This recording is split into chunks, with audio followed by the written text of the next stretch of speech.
الحمد لله الحنان المنان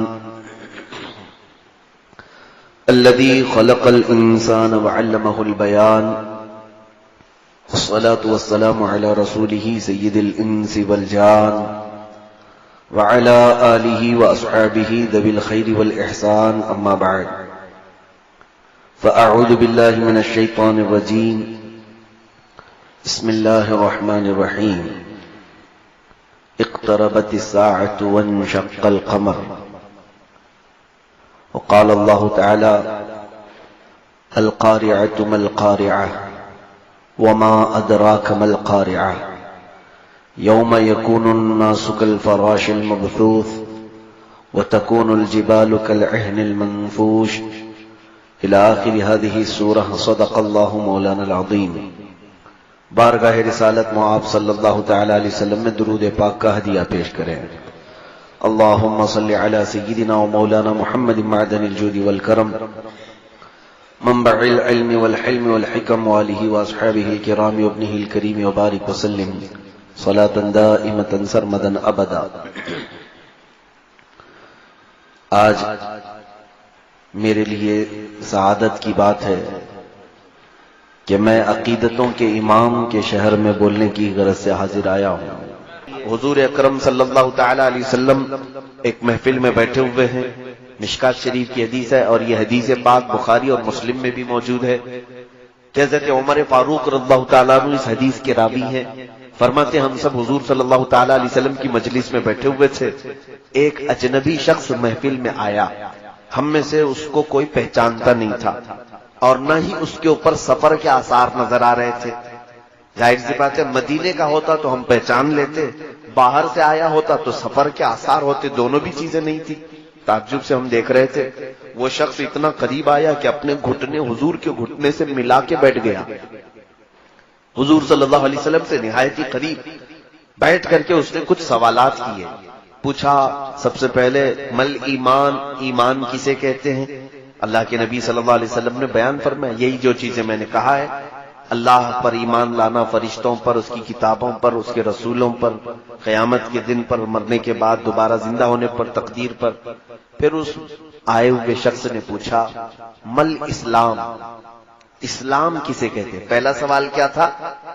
ایمان. دوسرا سوال اس نے کیا اسلام. اسلام حضور نے فرمایا کہ تم گواہی دو اللہ کے سوا کوئی معبود نہیں اور محمد صلی اللہ علیہ وسلم اللہ کے رسول ہیں. نماز قائم کرو, زکوٰۃ دو, روزے رکھو, حج کرو. یہ اسلام ہے. اسلام عمل کا نام ہے. پھر اس نے سوال کیا احسان کسے کہتے ہیں؟ ایمان, اسلام, احسان. احسان میں حضور نے فرمایا تم عبادت اللہ کی ایسی کرو جیسے کہ تم اللہ کو دیکھ رہے ہو. اگر یہ نہیں ہو سکتا تو ایسی عبادت کرو کہ اللہ تمہیں دیکھ رہا ہو. یہ احسان ہے. اب جو چیز مجھے بیان کرنی ہے اس حدیث کا ٹکڑا وہ یہ ہے. کیا ہے؟ چوتھے نمبر پر اس نے سوال کیا متی الساعہ, قیامت کب آئے گی؟ لیکن یہ پورے مجمع میں سوال ہو رہا ہے. صحابہ بھی بیٹھے ہوئے تھے, لیکن رسول کریم صلی اللہ تعالی علیہ وسلم نے اس سوال کے جواب کو الگ انداز میں بیان کر دیا. کیونکہ قیامت کا علم اللہ کے رازوں میں سے ایک راز ہے, سب کو آشکار نہیں کیا جائے گا. تو سوال پوچھنے والے سے حضور نے اتنا ہی فرمایا جتنا پوچھنے والے کو معلوم ہے. جتنا پوچھے اتنا ہی اس کے متعلق پوچھے جانے والے کو بھی اتنا ہے علم ہے. بہرحال حضور نے یہ نہیں فرمایا کہ مجھے معلوم نہیں ہے قیامت کا علم, مجھے معلوم نہیں. حضور نے یہ نہیں فرمایا. بعض لوگ اس کا ترجمہ غلط کرتے ہیں, لیکن حضور نے یہ فرمایا کہ ہاں میں اس کی کچھ علامتیں تمہیں بتا دوں گا. یہ نہیں بتایا کہ 10 جنوری کو 2025 کو, نہیں, محدد ٹائم نہیں, بلکہ یہ فرمایا کہ وہ آئے گی ضرور. ڈیٹ, پرٹیکولر ڈیٹ کی ضرورت نہیں, وہ کب آئے گی اس کی کچھ علامتیں میں بتا دیتا ہوں. اب حضور صلی اللہ علیہ وسلم نے اس محفل میں کچھ علامتیں گنوائی. 2-4 علامتیں تو اس حدیث میں ہی موجود ہے. امت ربتہا, حضور نے فرمایا دیکھنا جب ہر ماں اپنا سردار جننے لگے گی, یعنی جو بچہ پیدا ہو رہا ہے وہ ماں باپ پر حکومت کر رہا ہو, اور پھر تم دیکھو گے کہ ننگے پیر والے نیچ ذات والے بڑے بڑے محلوں میں رہنے لگے، بڑی بڑی بلڈنگوں میں رہنے لگے، حکومت کرنے لگے، سمجھ لو قیامت قریب آ چکی۔ یہ علم اٹھا لیا جائے گا، جاہلوں کو لوگ سردار بنا لیں گے، یہ نشانیاں حضور نے گنائی۔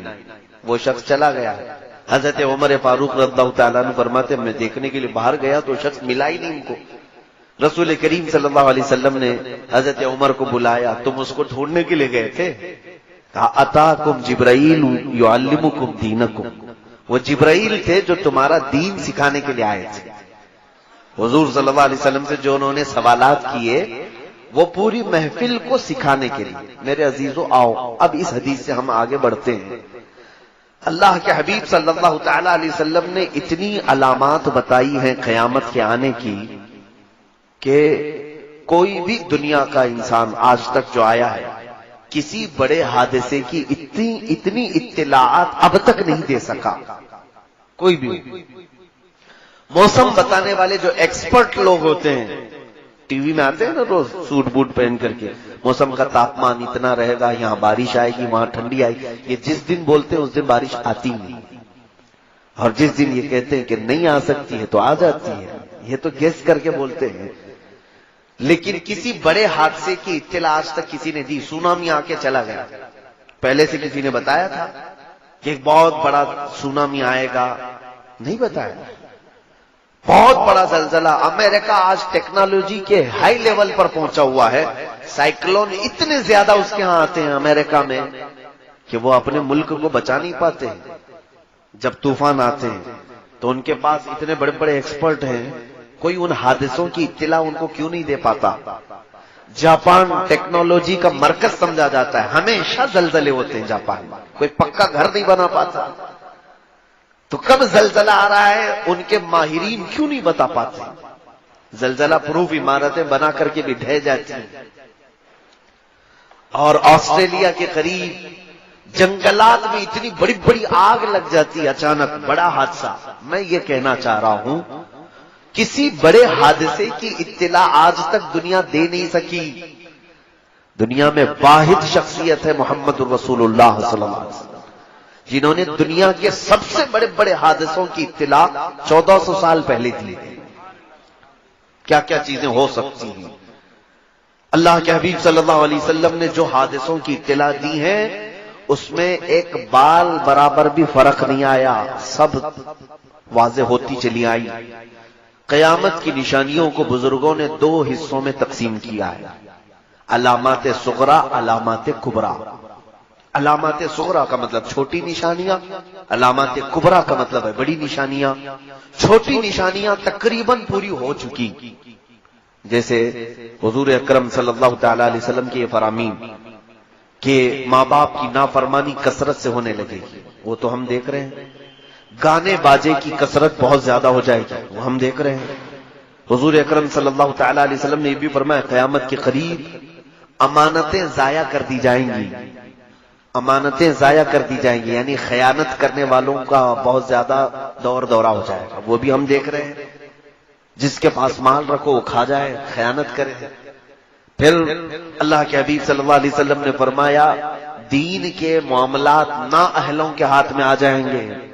جاہل جو ہے بڑی بڑی کمپنیاں چلا رہے ہیں، جاہل جو ہے مدرسے چلا رہے ہیں، جاہل جو ہے یونیورسٹیاں چلا رہے ہیں، مسجدیں چلا رہے ہیں، نااہلوں کے ہاتھ میں یہ سارے کام آ جائیں گے۔ یہ بھی حدیث پاک میں تھا، وہ ظاہر ہو گئی۔ مسجدیں بہت بڑی بڑی بنا دی جائیں گی لیکن عبادت کرنے والے نہیں رہیں گے، یہ علامت تو صاف نظر آ رہی ہے۔ مسجدیں سجا دی جائیں گی، خوب زیب و زینت ہوگی لیکن عبادت کم ہوگی، یہ علامت حضور کی۔ تو یہ جو چھوٹی علامات ہیں یہ میں گنا رہا ہوں۔ یہ فرمایا حضور اکرم صلی اللہ علیہ وسلم نے کہ زنا عام ہو جائے گا، ایسے لوگ زنا کریں گے جیسے جانور راستوں پر کرتے ہیں۔ وہ آج یورپین کنٹریز میں آپ جا کر کے دیکھیں تو وہاں کوئی عیب نہیں، اور آپ تو یہاں ایک تہذیب والے شہر میں رہتے ہیں، میں ممبئی شہر میں رہتا ہوں، وہاں تو ہم ٹرینوں میں سفر کرتے ہوئے بھی کتراتے ہیں کہ ہمارے سامنے اگر کوئی جوڑا چپکا ہوا ہو تو ہم اسے دیکھ بھی نہیں سکتے اور بول بھی نہیں سکتے۔ اتنی آزادی ہے کہ آج حریت آزادی کے نام پر ہر چیز کر لی گئی۔ بلکہ اب تو ہندوستان اس ڈگر پر آ گیا کہ یہاں پر گےازم کو بھی لیگل قرار دیا جا رہا ہے. مرد مرد کی شادی ہو سکتی ہے، عورت عورت کی شادی ہو سکتی ہے. ہومو سیکسولیٹی پر قانون بن گیا 377 یا 70 کچھ تو ہے. پارلیمنٹ ہماری اس پر قانون بنائی. یعنی یہ دنیا میں ہم جانوروں کی حد تک آنے کی پوزیشن میں آ جاتے ہیں. یہ سب میرے عزیزوں چھوٹی نشانیاں ہیں. چھوٹی نشانیوں میں اور بہت ساری ہیں جو آپ کے سامنے ہیں. لوگ غیروں کے طریقوں پر، حضور صلی اللہ تعالی علیہ وسلم کی امت پاک میں ہی جو مسلمان ہیں، حضور اکرم صلی اللہ علیہ وسلم نے ایک حدیث میں فرمایا یوشک ان تداعى علیکم الامم کما تداعى الاکلۃ الى قصعتها. قیامت کے قریب تم دیکھو گے کہ میری امت پر ساری دنیا جھپٹ پڑے گی جیسے بھوکا برتن پہ جھپٹتا ہے. یہ بھی ہے آج ہر ایک کا ٹارگٹ مسلمان، ہر ایک کا ٹارگٹ اسلام ہے، جتنی بھی قومیں دنیا میں ہیں. حضور سے صحابہ نے پوچھا بھی تھا یومئذ نحن من قلۃ یا رسول اللہ، اے اللہ کے رسول کیا آپ کی اس امت پر جو ساری قومیں جھپٹ پڑیں گی کیا ہم تعداد میں بہت تھوڑے ہوں گے، بہت کم ہوں گے؟ یہ حدیث سنیے آپ. حضور صلی اللہ علیہ وسلم فرماتے ہیں وَلَكِنَّكُمْ كَثِيرُونَ غُثَاءً كَغُثَاءِ الْبَحْرِ. فرماتے نہیں تمہاری تعداد تو بہت زیادہ ہوگی لیکن تمہاری حیثیت سمندر کے جھاگ کی طرح ہوگی. سمندر کا جھاگ ہوا آنے سے اڑ جائے گا، پیوریٹی نہیں باقی رہے گی، اخلاص نہیں ہوگا، ایمان نہیں ہوگا. کروڑوں کی تعداد میں ہیں لیکن سب ڈرے ہوئے سہمے ہوئے ہوں گے. یہ بھی قیامت کی علامت ہے. اور حضور اکرم صلی اللہ تعالی علیہ وسلم فرماتے ہیں وَلَيَقْذِفَنَّ اللَّهُ عَلَى قُلُوبِكُمْ الْوَهْنَ. تمہارے دلوں پر اللہ رب العزت وہن ڈال دے گا. وہن. صحابہ نے پوچھا مل وہن یا رسول اللہ، وہن کسے کہتے ہیں؟ حضور صلی اللہ علیہ وسلم فرماتے ہیں آج اللہ رب العزت نے میرا خوف اور میرا رعب کافروں پر ڈال رکھا ہے، یہاں تک کہ میں 500 میل دور ہوں تو بھی اللہ ہمارا رعب کافروں پر ڈال رکھتا ہے. لیکن ایک وقت ایسا آئے گا کہ میری امت کے دلوں پر کفار کا رعب ڈال دے گا. آج ہے کہ نہیں؟ ہر کوئی ڈرا ہوا ہے. حضور صلی اللہ تعالی علیہ وسلم کی بات حق ہے. حضور نے فرمایا ایک وقت ایسا آئے گا کہ تمہارے دلوں پر کفار و مشرکین کا خوف اور ان کا رعب ڈال دیا جائے گا. صحابہ نے پھر پوچھا ایسا کیوں ہوگا کہ ہمارے دلوں پر؟ حضور نے فرمایا دو چیزیں جب ان کے اندر آ جائیں گی، حب الدنیا و کراہیت الموت. جب دنیا بہت زیادہ ان کو پیاری لگنے لگے، صرف دنیا دنیا دنیا، اور پھر موت سے یہ ڈرنے لگ جائیں، تو یہ دو چیزیں جس وقت میری امت میں آ جائیں اللہ تعالیٰ ان کے دلوں پر کافروں کا خوف ڈال دے گا، ان کا رعب پیدا کر دے گا. شاید یہ دو چیزیں ہمارے دلوں میں آئی گئی ہیں. ہر ایک کو اپنا کچھ بنانا ہے، سیلفش ہیں ہم، ہر ایک کو صرف اپنی دنیا بنانی ہے، اور اس کے بعد پھر کوئی مرنا نہیں چاہتا ہم میں سے. ارے میاں مسلمان کے لیے تو موت بڑی نعمت کی چیز ہے کہ اللہ سے ملاقات ہوتی ہے. الموت جسر یوصل الحبیب الی الحبیب. موت ایک برج کا نام ہے، ایک حبیب کو دوسرے حبیب سے ملا دیتی. بہرحال یہ تھی چھوٹی علامتیں.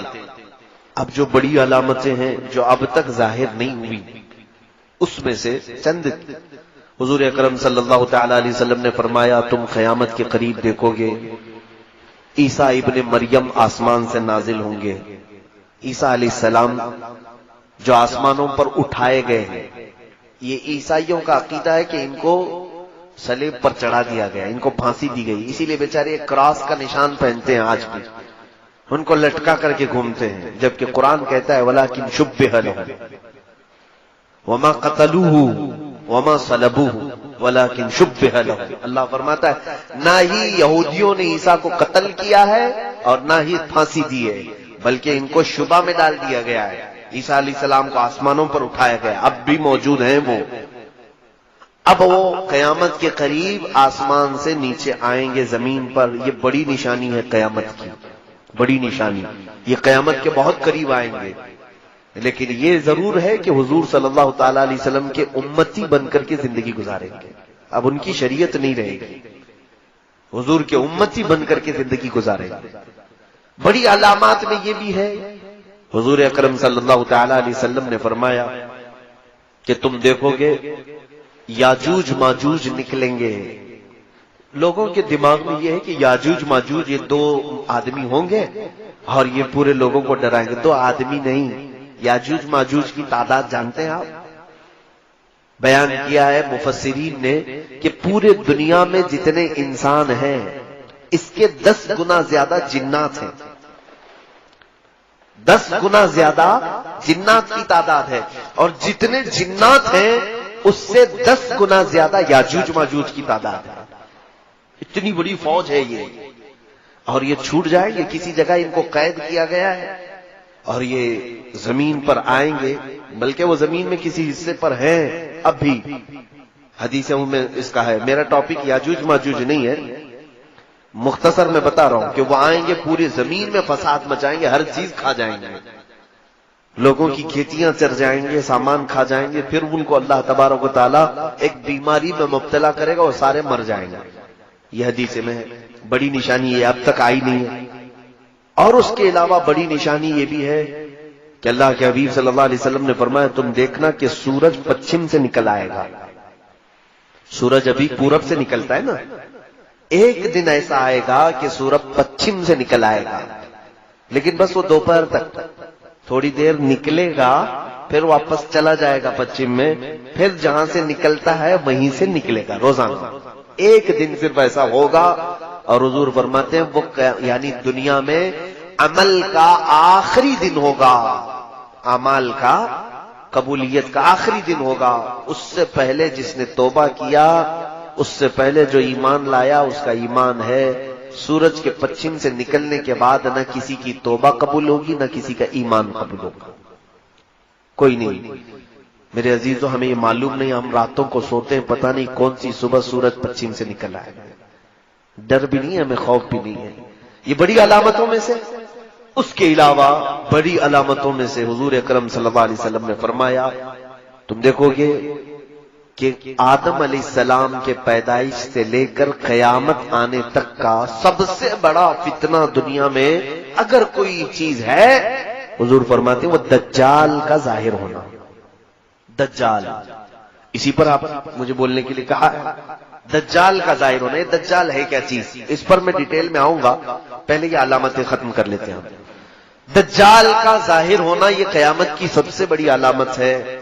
لیکن ساتھ میں ایک اور نشانی ہے، دابۃ الارض. ایک جانور نکلے گا جس کے ہاتھ میں ایک لاٹھی ہوگی، موسیٰ علیہ السلام کی وہ لکڑی ہوگی، اس کے ہاتھ میں سلیمان علیہ السلام کی انگوٹھی ہوگی. وہ جانور پوری دنیا میں گھومے گا، انسان نما جانور ہوگا، اور وہ مسلمانوں سے بھی ملے گا، کافروں سے بھی ملے گا. تو جس کو ایمان والا وہ دیکھے گا اس کی پیشانی پر موسیٰ علیہ السلام کے عصا سے لکیر کھینچ دے گا، اور جس کو کافر وہ دیکھے گا اپنی انگوٹھی سے اس پر سکہ مار دے گا. تو جس کے پیشانی پر نشان لگ گیا وہ مومن ہی انتقال کرے گا، اور جس کی پیشانی پر اس نے انگوٹھی سے تھپا مارا وہ کافر ہی مرے گا. وہ لاسٹ فائنل کرنے کے لیے آتا ہے دابۃ الارض. لیکن اس سے پہلے دجال آئے گا. دجال کا ظہور یہ ایک بہت ہی امپورٹنٹ چیز ہے میرے عزیزوں. لیکن حیرت کی بات ہے ہم آج تذکرہ کر رہے ہیں، مجھے ٹینشن نہیں، میں حدیثیں پڑھ رہا تھا. دجال کے آنے کا خوف ہونا چاہیے. حضور صلی اللہ تعالی علیہ وسلم اپنی دعاؤں میں یوں عرض کیا کرتے تھے، اللہم انا نعوذ بک من فتنة المسیح الدجال. اے اللہ ہم تیری پناہ مانگتے ہیں مسیح دجال کے فتنے سے.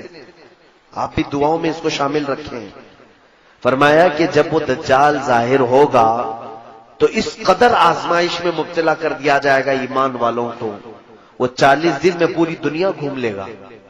بہت فاسٹ ہوگا، پوری دنیا میں جائے گا، اور اس کے ایک ہاتھ میں جنت ایک ہاتھ میں دوزخ کی شکل وہ بنا کر کے لائے گا، دکھائے گا. اصلی جنت اور اصلی دوزخ نہیں، لیکن وہ لوگوں کو یہ دکھائے گا کہ میرے سیدھے ہاتھ کی طرف دیکھو، اس میں باغیچے ہیں، لہلہاتے ہوئے باغ ہیں، اس میں نہریں ہیں، اور بائیں ہاتھ میں آگ اگل رہی ہے، اس کا منشا اور اس کا مقصد کیا ہوگا؟ وہ کہے گا مجھے خدا بولو، میرے سامنے سجدہ کرو۔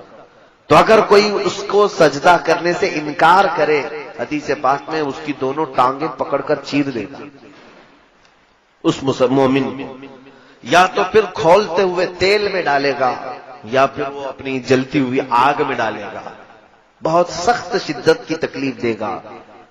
اور جو اسے خدا مان لے، اس کے سامنے سجدہ کرے، وہ اس کو اپنی جنت میں ڈال دے گا۔ وہ لاکھوں کی تعداد میں لوگوں کو کافر بنائے گا، لاکھوں کی تعداد۔ اور یہ کوئی بعید بات نہیں لگتی مجھے، کیوں؟ آج کی سچویشن میں دیکھ رہا ہوں، یہاں کوئی بابا، لٹھ والا بابا اگر جیب سے ایک سکہ نکال کر کے دے دے تو لوگ سجدہ کرنا شروع کر دیتے ہیں۔ ارے بڑے پہنچے ہوئے بابا، ان کے بارے میں کچھ بھی مت بولنا۔ تو یہاں جو باباؤں سے بہک جاتی ہے پبلک، وہ دجال سے کیسے نہیں بہکے گی؟ دجال تو بہت بڑے بڑے کارنامے کر کے دکھائے گا، وہ خالی سکے نکال کر کے نہیں، میرے عزیزو حدیث پاک میں ہے، وہ آسمان سے بارش برسا کے دکھائے گا، زمین سے سبزہ اگا کے دکھائے گا۔ یہ کہے گا کہ میرے حکم سے بارش برستی ہے، میرے حکم سے زمین سبزے اگاتی ہے، تو مجھے خدا مانو۔ تو لوگ، ظاہر سی بات ہے، آپ بارش برسانا اللہ کا کام ہے، زمین سے سبزے اگانا اللہ کا کام ہے، تو بہت سارے لوگ یہی کہیں گے کہ خدا ہمارا زمین پر اتر پڑا، چلو اسی کی عبادت کرو۔ تو یہ دجال لوگوں کو اپنی عبادت میں مصروف کرنے کی کوشش کرے گا۔ یہ دنیا کا سب سے بڑا فتنہ، سب سے بڑا فتنہ۔ لیکن صرف اور صرف دو شہر محفوظ رہیں گے، مکہ مکرمہ اور مدینہ طیبہ۔ حضور پاک صلی اللہ علیہ وسلم نے فرمایا کہ دجال پوری دنیا گھوم پھر کر مکہ اور مدینے آنے کی کوشش کرے گا، فرشتے اسے دھکا دے کر کے باہر کریں گے، وہ یہ دونوں حرم کی حدود میں نہیں آ سکے گا، بس وہ سیف جگہ ہے۔ لیکن ہم سب پوری دنیا میں جہاں پر بھی ہیں، کوئی جگہ سیف نہیں ہے، دجال ظاہر ہوگا۔ اب میں یہ بھی بتاؤں کہ حدیثوں میں اس کا ذکر کہاں سے ہے۔ بعض لوگ کہتے ہیں قرآن میں نہیں ہے، لیکن صحیح احادیث کریمہ میں موجود ہے۔ صحیح احادیث کریمہ میں دجال کے آنے کی جو علامات بتائی گئی ہیں، سب سے پہلے دجال کا میننگ سمجھ لو آپ کہ اس کو دجال کیوں کہتے ہیں۔ عربی میں دجل، دجل لفظ ہے یہ، جس کا مطلب ہوتا ہے جھوٹ یا بدل دینا۔ گدھے کے اوپر آپ نے شیر کی کھال ڈالی تو اس کو کہتے ہیں دجل، یہ فریب کیا ہے، اندر کچھ اور ہے، اوپر کچھ اور دکھا رہا ہے، تلبیس، یہ دجل ہے۔ اور دجل کا مبالغے کا صیغہ ہے دجال، بہت زیادہ جھوٹ بولنے والا، بہت زیادہ جھوٹ بولنے والا۔ اور ساتھ میں اس کو مسیح دجال کہتے ہیں، حدیث پاک میں بھی مسیح کا لفظ آیا ہے۔ مسیح جو ہے، مسیح کے کئی معنی ہیں عربک ڈکشنری میں۔ ایک معنی یہ ہے کہ ہاتھ پھیرنے والا، ایک معنی ہے شفا دینے والا، ایک معنی ہے کہ لوگوں کو دعا کرنے والا، عافیت دلانے والا، ایک معنی یہ بھی ہے کہ جھوٹ بولنے والا۔ مسیح کے کئی معنی ہیں، لیکن اب میں آپ کو بتاؤں مسیح دجال کون ہوگا، کیسا ہوگا، کب آئے گا۔ 3 پوائنٹ پر آپ مجھ سے بات سنیں، اور اس کے آنے سے پہلے کیا ہو گئے، چوتھا پوائنٹ ہے، اور وہ بہت ضروری ہے۔ دجال، حضور صلی اللہ تعالی علیہ وسلم نے فرمایا وہ ایک آنکھ کا ہے، کانا دجال۔ بعض لوگ اس تشویش میں مبتلا ہیں، کچھ لوگ مجھے کہنے لگے اسرائیل میں ایک آنکھ کا بچہ پیدا ہوا ہے، اس کی فوٹو بہت وائرل ہو رہی تھی، کہا کہ دجال پیدا ہو گیا، دجال پیدا ہوگا۔ تو سوال میرے پاس یہ آیا کہ دجال پیدا ہوگا یا کہیں سے نکلے گا؟ حدیث پاک ہے ابو داؤد شریف کی، دجال پیدا نہیں ہوگا، وہ آلریڈی ابھی ہے، کسی جزیرے میں ہے۔ حضور پاک صلی اللہ تعالی علیہ وسلم ایک دن مسجد نبوی شریف میں تاخیر سے عشاء کی نماز پر آئے۔ یہ حدیث حضرت فاطمہ بنت قیس رضی اللہ تعالی عنہا سے مروی ہے، اور یہ حدیث غالباً مسلم شریف یا ابو داؤد شریف کی، لیکن صحاح ستہ میں حدیث موجود ہے۔ حضور تاخیر سے آئے، صحابہ نے پوچھا یا رسول اللہ صلی اللہ علیہ وسلم عشاء میں اتنی تاخیر سے آپ تشریف لائے؟ کہا ہاں، مجھے تمیم داری کی بات نے روک لیا تھا۔ تمیم داری پہلے ایک عیسائی عالم تھے، بعد میں مسلمان ہوئے، صحابی ہیں، ان کا ایک بڑا لمبا واقعہ ہے، آپ اس کو سن لینا علماء کرام سے، میرے پاس اتنا وقت نہیں ہے۔ تمیم داری یہ سفر پر تھے، ایک مرتبہ کسی جزیرے میں یہ پھنس گئے، تو انہوں نے حضور صلی اللہ تعالی علیہ وسلم کو ایک واقعہ بتایا کہ سمندر کے سفر میں جہاز جو ہے بہک گیا اور ہچکولے کھاتے ہوئے غرق ہونے کے قریب تھا، لیکن ایک جزیرے میں پتہ نہیں کہاں پر، جزیرہ سمجھتے ہیں نا، آئی لینڈ، بیچ میں سوکھی جگہ اور چاروں طرف سے پانی ہو، اس کو آئی لینڈ جزیرہ کہتے۔ تو اس جزیرے پر میں پہنچ گیا تو وہاں دیکھا ایک عورت بہت ہی اونچی ہے، کالی شکل کی ہے، اور وہ اپنے بالوں کو نوچ رہی ہے۔ میں نے پوچھا کہ تو کون ہے؟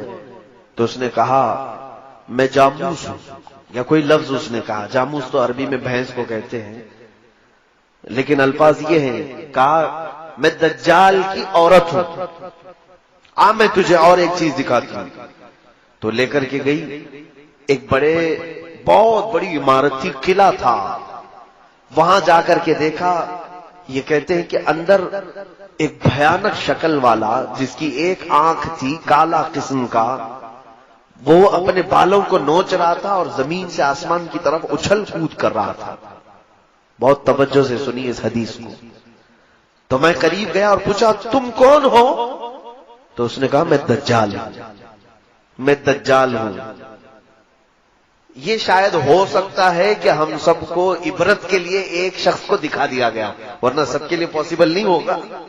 آج بھی بعض لوگ اس حدیث کی تشریح کرتے ہوئے یا تحقیق کرتے ہوئے، مجھ سے بھی کئی لوگوں نے پوچھا برموڈا ٹرائنگل شاید وہی جزیرہ ہوگا۔ برموڈا ٹرائنگل ایک جگہ ہے جہاں کوئی جہاز جاتا ہے تو واپس آتا ہی نہیں ہے، لیکن ایک حدیث پاک میں یہ موجود ہے کہ یہ گئے بھی اور آئے بھی، اور رسول پاک کو خبر بھی دیا کہ میں ایک ایسے شخص کو دیکھ کر کے آیا ہوں۔ لیکن سنیے دجال نے کیا کہا ان سے کیا پوچھا؟ اس نے پوچھا دجال نے کیا امیوں کا نبی ظاہر ہو گیا ہے؟ امی کہتے کسی سے جو نہ پڑھا ہو۔ کیا امیوں کا نبی ظاہر ہو گیا؟ نبی امی یعنی جو کسی سے نہ پڑھا ہو وہ نبی آ گیا؟ تو میں نے کہا ہاں وہ نبی آ گئے۔ کہا اس کے ماننے والے، اس کی اطاعت کرنے والے پیروکار سب عبادت کر رہے ہیں، سب اس کی پیروکاری کر رہے ہیں، اطاعت کر رہے ہیں؟ تو میں نے کہا ہاں بہت دل سے کر رہے ہیں، اس نبی کی اطاعت بڑھتی جا رہی ہے۔ تو اس دجال نے کہا تو پھر ابھی میرے آنے میں بہت وقت ہے۔ اس نے کیا کہا؟ تو ابھی ان کے لیے خیر ہے، میرے آنے میں وقت ہے، جس کا مطلب یہ نکلتا ہے کہ جس وقت نبی امی کی امت حضور کی اطاعت چھوڑ دے گی دجال ظاہر ہوگا، وہ آئے گا۔ اسی لیے تو اس نے پوچھا کہ اطاعت ہو رہی کہ نہیں ہو رہی ابھی تک۔ یہ ایک حدیث پاک ہے۔ اس کے علاوہ کئی حدیثیں ہیں جو میں ہو سکے تو کسی بک میں کوٹ کر کے بتا دوں گا۔ مجھے معلوم ہے میں نے اپنے بھائیوں سے کہا تھا، بچوں سے جنہوں نے پروگرام ارینج کیا ہے، جتنے ایجوکیٹڈ لوگ بیٹھے ہوئے ہیں سب کے ہاتھوں میں ایک نوٹ بک ضرور تھمائیں اور ایک قلم، میری تقریروں کو نوٹ کرتے جائیں، جو چیز اچھی لگے اس کو کوٹ کریں۔ دیکھیں یہ روایتی جلسہ نہیں ہے، آپ جو راتوں میں چلا چلی والے جلسے کرتے ہیں، میں ایک چاہتا ہوں کہ کوئی بیداری اور آپ کے اندر علم کی ایک طلب اور تشنگی اور بڑھتی جائے اور کچھ فائدہ لے کر کے جائیں۔ اس کے لیے یہ ضروری ہوتا ہے کہ آپ تقریر سن کر کے واہ واہ سبحان اللہ نعرے لگا کر سو نہ جائیں، بلکہ اس کو یاد رکھیں اور دوسروں تک پہنچانے کی کوشش کریں کہ میرے پاس ایک ایجوکیشن یہ آیا ہے، تو بھی میرے بھائی سن لے۔ اسی لیے ہم نے یوٹیوب کے چینل وغیرہ چلائے، صرف واحد ہمارا مقصد یہی ہے کہ علم چھپایا نہ جائے، دوسروں تک پہنچ جائے۔ اب دجال کے متعلق یہ بات سنیے۔ ایک حدیث پاک یہ ہوئی، سیدنا ابو بکر صدیق رضی اللہ تعالیٰ عنہ سے بھی حدیث پاک ہے، یہ مسلم شریف کی حدیث میں موجود ہے کہ آپ نے فرمایا کہ حضور صلی اللہ تعالیٰ علیہ وسلم نے دجال کا ذکر فرمایا اور ارشاد فرمایا وہ مشرق کی طرف سے ظاہر ہوگا۔ تو پوچھا کہ مشرق کدھر؟ کہا خراسان کی طرف۔ خراسان جانتے ہیں؟ خراسان یا افغان اور ایران کے علاقے کو خراسان کہتے ہیں۔ تو یہاں سے بھی ٹینشن ختم ہو گیا۔ کچھ لوگ جو ہے عرب سے کہہ رہے ہیں، امریکہ سے، نہیں ضروری نہیں، حدیثوں میں مشرق کا لفظ آیا اس طرف سے آئے گا۔ تو جب بھی آئے گا اس کے آنے سے پہلے کیا ہوگا؟ میں نے 2 پوائنٹ تو پہلے بتا دیے تھے. کون ہے اس کے بارے میں نے بتایا، وہ سب سے زیادہ جھوٹا ہوگا. یعنی جو خدا ہی بن کر کے آیا ہے اس سے بڑا جھوٹا کون ہو سکتا ہے. دوسری چیز یہ ہے کہ وہ کیسا ہوگا، وہ بتایا حضور صلی اللہ علیہ وسلم نے کہا ایک ہی آنکھ ہوگی اس کی اور کانا ہوگا، اسی لیے اس کو کانا دجال بھی کہتے ہیں. اور وہ 40 دن میں پوری دنیا گھومے گا.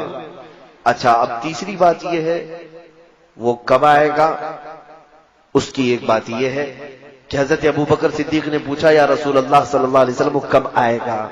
فرمایا دجال اس وقت ظاہر ہوگا جب سارے لوگ اس سے غافل ہو چکے ہوں گے، اس کے بارے میں کوئی بات ہی نہیں کر رہا ہوگا. آج تو ہم بات کر رہے ہیں، اسی لیے میں نے کہا مجھے ٹینشن نہیں ہے. لیکن جس وقت سارے لوگ بھول چکے ہوں گے، کوئی بات ہی نہیں کر رہا ہوگا دجال کے متعلق. دجال اچانک آئے گا. لیکن میرے عزیزوں، ہمارا ایک بات کرنا بھی کافی نہیں ہے. میجورٹی آج دجال کے متعلق گفتگو نہیں کرتی. صحیح بات ہے. علماء کرام کو میں بلیم نہیں کر رہا، میں علماء کی توہین نہیں کرنا چاہتا، نہ میں علماء کی بے ادبی کرنا چاہتا ہوں. لیکن آج ہو سکتا ہے یہ مصلحت ہوگی. میں نے کثرت سے علماء کو دیکھا دجال کے متعلق یا اس ٹاپک پر نہیں بول رہے. شاید یہ حدیث پاک میں اسی لیے کہا گیا جس وقت سارے لوگ بھول چکے ہوں گے دجال کو، تب دجال آئے گا. تو بھول گئے ہیں آج. دوسرے سارے ٹاپک پہ ہم گفتگو کرتے ہیں، اس پر نہیں. جب تک دجال سے لوگوں کو ہم ڈراتے رہیں گے، اس کے فتنے سے پناہ مانگتے رہیں گے لوگ، وہ نہیں آئے گا، وہ نہیں آئے گا. اب اس کے آنے سے پہلے کیا ہوگا، یہی میرا ٹاپک ہے. فرمایا گیا کہ جھوٹ کو سچ کر دیا جائے گا اور سچ کو جھوٹ بنا دیا جائے گا. پوری دنیا میں آج اس مشن پر پورا بہت بڑے پیمانے پر کام ہو رہا ہے. جھوٹ کو سچ بنا دو اور سچ کو جھوٹ بنا دو. اور اس میں سب سے بڑا اگر کوئی رکن ہے دجال کا تو وہ میڈیا ہے. اسی لیے میں اپنی تقریروں میں ہمیشہ یہ کہتا ہوں، لوگ گودی میڈیا کہنے لگے. گودی میڈیا نہیں، ان کو دجالی میڈیا کہو. دجال کے پلان پر عمل ہو رہا ہے. یعنی جتنا جھوٹ ہے اس کو اتنا مسالہ لگاؤ، اتنی بار بولو کہ سچ لگنے لگ جائے، اور کسی سچ کو اتنا چھپا دو کہ لوگ بھول جائیں کہ وہ کوئی جھوٹی بات ہوتی. یہ آج ہو رہا ہے کہ نہیں ہو رہا ہے؟ اور گناہوں کو سجا کر کے پیش کیا جائے گا کہ نئی نسل کو یہ لگے گا کہ یہ نیکی کا کام ہے. آج سود کو انٹرسٹ کا نام دیا گیا، فائنانس کا نام دیا گیا، نئے نئے نام دے رہے ہیں. گناہ تو وہی ہے نا. شراب کو الگ الگ نام دیے جائیں گے سجا کر کے. بہت سارے نوجوان ہیں ہمارے کہتے شراب نہیں پیتے، بیئر پی رہے ہیں. بیئر کیا چیز ہے میرے عزیزوں؟ نام بدلنے سے کوئی چیز کی حرمت نہیں بدلتی. نئے نئے نام. ایک بار میں پلین میں تھا، ایک ایئر ہوسٹس آئی، اس نے ایک کین دیا، سب کو دے رہے تھے. کہا یہ کریزی واٹر ہے. کریزی واٹر یہ کیا چیز ہے؟ لوگ اس کو کریزی واٹر کہہ رہے تھے. دوسرے ہمارے ساتھ جو تھے وہ لیے پی رہے تھے. میں نے پوچھا کہ وائن ہے، شراب ہے؟ کہا نہیں، کریزی واٹر. میاں کریزی واٹر کا مطلب کیا ہوتا ہے؟ کیا پانی پاگل ہوتا ہے؟ کوئی پاگل پانی؟ کریزی واٹر کا مطلب؟ تو بغل والے نے کہا کہ یہ وائٹ الکوہل ہے. یعنی شراب جس طرح رنگیلی ہوتی ہے اس کو بالکل پیوریفائی کر دیا گیا ہے، اور اتنا ریفائن کر کے جیسے پانی ہوتا ہے ویسی پانی کی طرح اس کو بنا دیے ہیں. لیکن ہے شراب، ہے شراب، لیکن بالکل پانی کی طرح بنایا گیا، اس کو کریزی واٹر کہہ رہے ہیں. میرے عزیزوں، اس دن مجھے یہ سمجھ میں آیا کہ یہی دجال کے آنے سے پہلے جو مخبر صادق صلی اللہ علیہ وسلم نے بیان فرمایا، ہر باطل چیز کو سجا کر کے دنیا میں پھیلا دیا جائے گا. آج اس مشن پر سب سے زیادہ کام ہو رہا ہے. میں آپ کو اب یہ بات بتاؤں گا کہ مولانا آپ یہ دجال کے متعلق کہہ رہے ہیں کہ دجال کے آنے سے پہلے یہ ساری چیزیں ہوں گی، لیکن کون کر رہا ہے؟ میں یہ بھی بتا دوں، دجال کے آنے کا جتنا ہمیں خوف ہے، ہمیں ڈر ہے کہ نہیں ہے؟ حضور نے فرمایا کہ اس کے فتنے سے ڈرو، کہ وہ بہت بڑا فتنہ ہے، کتنوں کو بے ایمان کر دے گا، کافر بنا ڈالے گا. میں ابھی شروع میں ہی یہ بات کہا نا، ہم پتہ نہیں ہمارے سامنے چھوٹی بڑی چیزیں اچھمبے والی ہوتی ہیں تو ہم دل دے بیٹھتے ہیں لوگوں کے پیچھے. دیکھتے نہیں کتنے ایسے ڈھکوسلے پیروں کے پیچھے پھر رہے ہیں. اچھے پیروں کی بات نہیں کر رہا ہوں. ہمارے علاقے میں بہت سارے ایسے ہیں ساؤتھ سائڈ میں جو ایک وقت کی نماز نہیں پڑھتے, عورتوں سے اپنے جسموں کی مالش کرواتے ہیں. ان کے ہزاروں مریدین ہیں. ایک بابا ہے, اس کو دودھ سے لوگ نہلاتے ہیں, عورتیں نہلاتی ہیں. اس نے تو اپنے گھر کے سامنے کعبہ تک بنا ڈالا ہے. کعبہ تک بنا ڈالا ہے.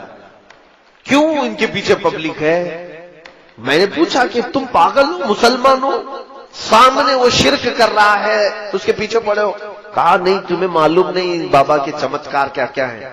کہا کیا دکھاتا ہے یہ نظر بندی کرتا ہے, جادو کرتا ہے, لوگوں کے پیٹ میں سے سوئیاں نکالتا ہے, لوگوں کے پیٹ میں سے بلیڈ نکالتا ہے. اور کہتے ہم نے تو کبھی نہ سوئی کھائی نہ بلیڈ کھائی, لیکن بابا جب کہہ کر آتے ہیں تو سوئی بھی نکلتی ہے, بلیڈ بھی نکلتی ہے. کہا یہ تو نظر بندی ہے, شعبدہ بازی ہے, جادوگری ہے. اور اس کو دیکھ کر کے وہ لوگ اس کے فریفتہ ہو گئے بابا کے. اسی دن مجھے یہ بات یاد آئی, اس بابا نے تو خالی اتنا ہی دکھایا, جب دجال بارش برسا کے دکھا دے گا, سبزہ اگا کر کے دکھا دے گا, تب تو یہ قوم تو اس کو اللہ ہی کہنے لگ جائے گی, اس کو تو خدا مان بیٹھے گی. اسی لیے دجال پوری دنیا کا سب سے بڑا فتنہ ہے جو حضور نے فرمایا. اب اندازہ کیجیے آپ, رسول کریم صلی اللہ تعالی علیہ وسلم جس کے فتنے سے پناہ مانگتے ہو وہ فتنہ کتنا بڑا ہوگا. نبی آخر الزمان صلی اللہ علیہ وسلم خود دعا کرتے تھے, اے اللہ مجھے دجال کے فتنے سے بچا. وہ کتنا بڑا فتنہ ہوگا. اس لیے ہم لوگوں کو ہلکے میں نہیں لینا ہے اس کو. اچھا میں جو بات کہہ رہا تھا, ہم جتنا اس کے فتنے سے ڈرتے ہیں, دنیا میں ایک قوم ایسی ہے جو اس کا شدت سے انتظار کر رہے ہیں. دجال کو وہ بہت زیادہ چاہتے ہیں, بہت زیادہ محبت کرتے ہیں, اور اس کے آنے کے لیے جانے کیا کیا کر رہے ہیں. ہم ڈر رہے ہیں نا, ہم تو اس کے فتنے سے ڈرے.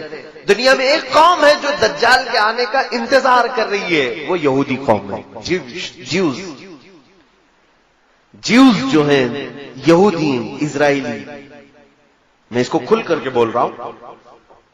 ایک بات مجھے معلوم ہے, میرے استاد مصر میں انہوں نے بتایا بھی تھا کہ یہودی اس وقت دنیا میں اتنے منصوبے بناتے ہیں, اور ان کے خلاف جو بولتا ہے اس کو یا تو مار ڈالتے ہیں, یا اس کے خلاف ایسی سازشیں رچتے ہیں کہ وہ بند ہو جائے, قید ہو جائے, یا تو پھر اسے خرید لیتے ہیں. یہ تو میں تقریباً 10 سال سے بول رہا ہوں. مجھے اس بات کا خوف نہیں ہے. جس وقت تک اللہ نے زبان رکھی ہے, میں امت محمدیہ کو حضور کی امانت سپرد کر کے رہوں گا. جب اللہ کو منظور ہو وہ میری زبان بند کرا دے, اور رب تبارک و تعالیٰ کے چاہے بغیر کچھ نہیں ہوتا. اس بات کو سن کر کے چلے. اگر کسی کو سننے میں اور محفل میں بیٹھنے سے ڈر لگتا ہے کہ یہ کوئی ہارر ٹاپک ہے, تو خدا حافظ کہہ سکتے ہیں, اپنے بستر پہ جا بھی سکتے ہیں. میری طرف سے کوئی زور زبردستی نہیں ہے بیٹھنے کی. لیکن اگر کسی کو کچھ نالج لینا ہے تو بیٹھ سکتے ہیں. دجال کے متعلق سب سے زیادہ اگر کسی کو انتظار ہے تو یہودیوں کا ہے, اسرائیل کو. اب ان کی کتابوں میں ان کے بڑے لوگوں نے لکھا ہے کہ دجال اس وقت تک نہیں آئے گا جب تک اسلام اور مسلمانوں کو رسول سے دور نہیں کر دیا جائے گا. سب سے اہم چیز ہے یہ. ان کو کیا چاہیے؟ دجال چاہیے. اور دجال کے آنے کے لیے دروازہ کیا ہے؟ پوری دنیا کے مسلمان اپنے نبی سے دور ہوں. کیونکہ دجال نے بھی اس حدیث میں نے بتایا نا, پوچھا نا تمیمداری سے کہ وہ آخری نبی آ گئے, تو انہوں نے کہا آ گئے. اس نے پوچھا کیا ان کی امت ان کی اطاعت کر رہی ہے, تو انہوں نے کہا اطاعت کر رہی ہے. تو دجال نے کیا کہا, ابھی میرے آنے کا وقت نہیں. اب ان کو دجال چاہیے. کیوں؟ یہ کہتے ہیں ہمارا وہ مسیحا ہے. دجال کے آنے کے لیے روزانہ صبح اور شام میں دعائیں ہوتی ہیں اسرائیل میں, روزانہ دعائیں ہوتی ہیں. اور وہ اس لیے دعا کرتے ہیں کہ وہ ہمارا مسیحا ہے, ہمیں تکلیفوں سے نجات دے گا, ہماری پوری دنیا میں حکومت قائم کرے گا, ہمیں موت سے بھی بچائے گا. ایک بات یہ بھی یاد رکھ لیں کہ دنیا میں سب سے زیادہ موت سے ڈرنے والی قوم یہودی ہے. وہ مرنا نہیں چاہتے کوئی بھی. وہ موت سے بہت ڈرتے ہیں، اسی لیے ان کا آپس میں جو ایک دوسرے کو سلام بھی جو کرتے ہیں نا، ہم السلام علیکم کہتے ہیں نا، ان کا سلام ہے ذی 1000 سال. فارسی میں یہ ہے ذی 1000 سال. تفسیر میں لکھا ہوا ہے یہودی آپس میں ایک دوسرے کو سلام بھی کرتے ہیں تو یوں کہتے ہیں جیو 1000 سال، جیو 1000 سال. قرآن میں پہلے پارے میں اللہ نے فرمایا ہے لو یعمر 1000 سنۃ وما هو بمزحزحہ، یعنی اگر ان کو 1000 سال کی عمر بھی دے دی جائے تب بھی وہ مرنا پسند نہیں کرتے. اور اللہ تعالیٰ نے ان کے رد میں جتنی آیتیں نازل فرمائی، یہ کہتے ہیں ہم اللہ کے بیٹے ہیں، ہم اللہ کے محبوب ہیں. پوری دنیا کیچڑ سے بنائی گئی ہے اور ہم کو جنت کی مٹی سے بنایا گیا ہے. پوری دنیا کو جانوروں کے پخانے سے زیادہ گندی چیز سے بنایا گیا ہے، اور ہم شعب اللہ المختار ہیں، اللہ کی پسندیدہ قوم ہے. کون کہتا ہے؟ یہود، جیوز. یہ ایک مٹھی بھر قوم ہے. انہوں نے جو عقیدے بنا رکھے ہیں وہ یہ ہے کہ دنیا کی سب سے افضل ترین قوم ہم ہیں، ہمارا ہی حق ہے دنیا میں، ہر چیز پر ہمارا قابو ہونا چاہیے، اقتدار ہمارا ہونا چاہیے. یہ قوم ایسی ہے، یہ پوری دنیا میں کہتے تھے وقالت الیہود نحن ابناء اللہ واحباؤہ. قرآن میں اللہ نے فرمایا یہ کہتے ہیں ہم اللہ کے بیٹے ہیں، ہم اللہ کے محبوب لوگ ہیں، سب سے زیادہ پیارے ہیں. تو اللہ نے ان کے رد میں آیت نازل فرمائی، جانتے ہیں اے محبوب ان کو کہہ دو جو محبوب ہوتا ہے وہ محب سے ملنا چاہتا ہے کہ نہیں چاہتا؟ ملنا چاہتا ہے کہ نہیں؟ یہ کہہ رہے ہم اللہ کے محبوب ہیں تو ان سے کہہ دے ذرا موت کی تمنا کریں تاکہ تمہارے محبوب سے مل لو. اور اللہ فرماتا وَلَن يَتَمَنَّوْهُ أَبَدًا، ہرگز یہ تمنا بھی نہیں کریں گے مرنے کی. جھوٹ بولتے ہیں. اللہ کے تم محبوب ہو تو پھر مرنے کی تمنا کیوں نہیں کرتے؟ جو محبوب ہوتا ہے وہ چاہتا ہے کب میں دنیا سے جاؤں میرے مولا سے ملاقات کروں. تو یہاں پر یہ قوم ایسی ہے جو مرنا نہیں چاہتی. جو امپورٹنٹ بات ہے وہ میں آپ کو بتا دوں، بہت زیادہ مسئلہ پھیلانے سے کوئی مطلب نہیں ہوگا.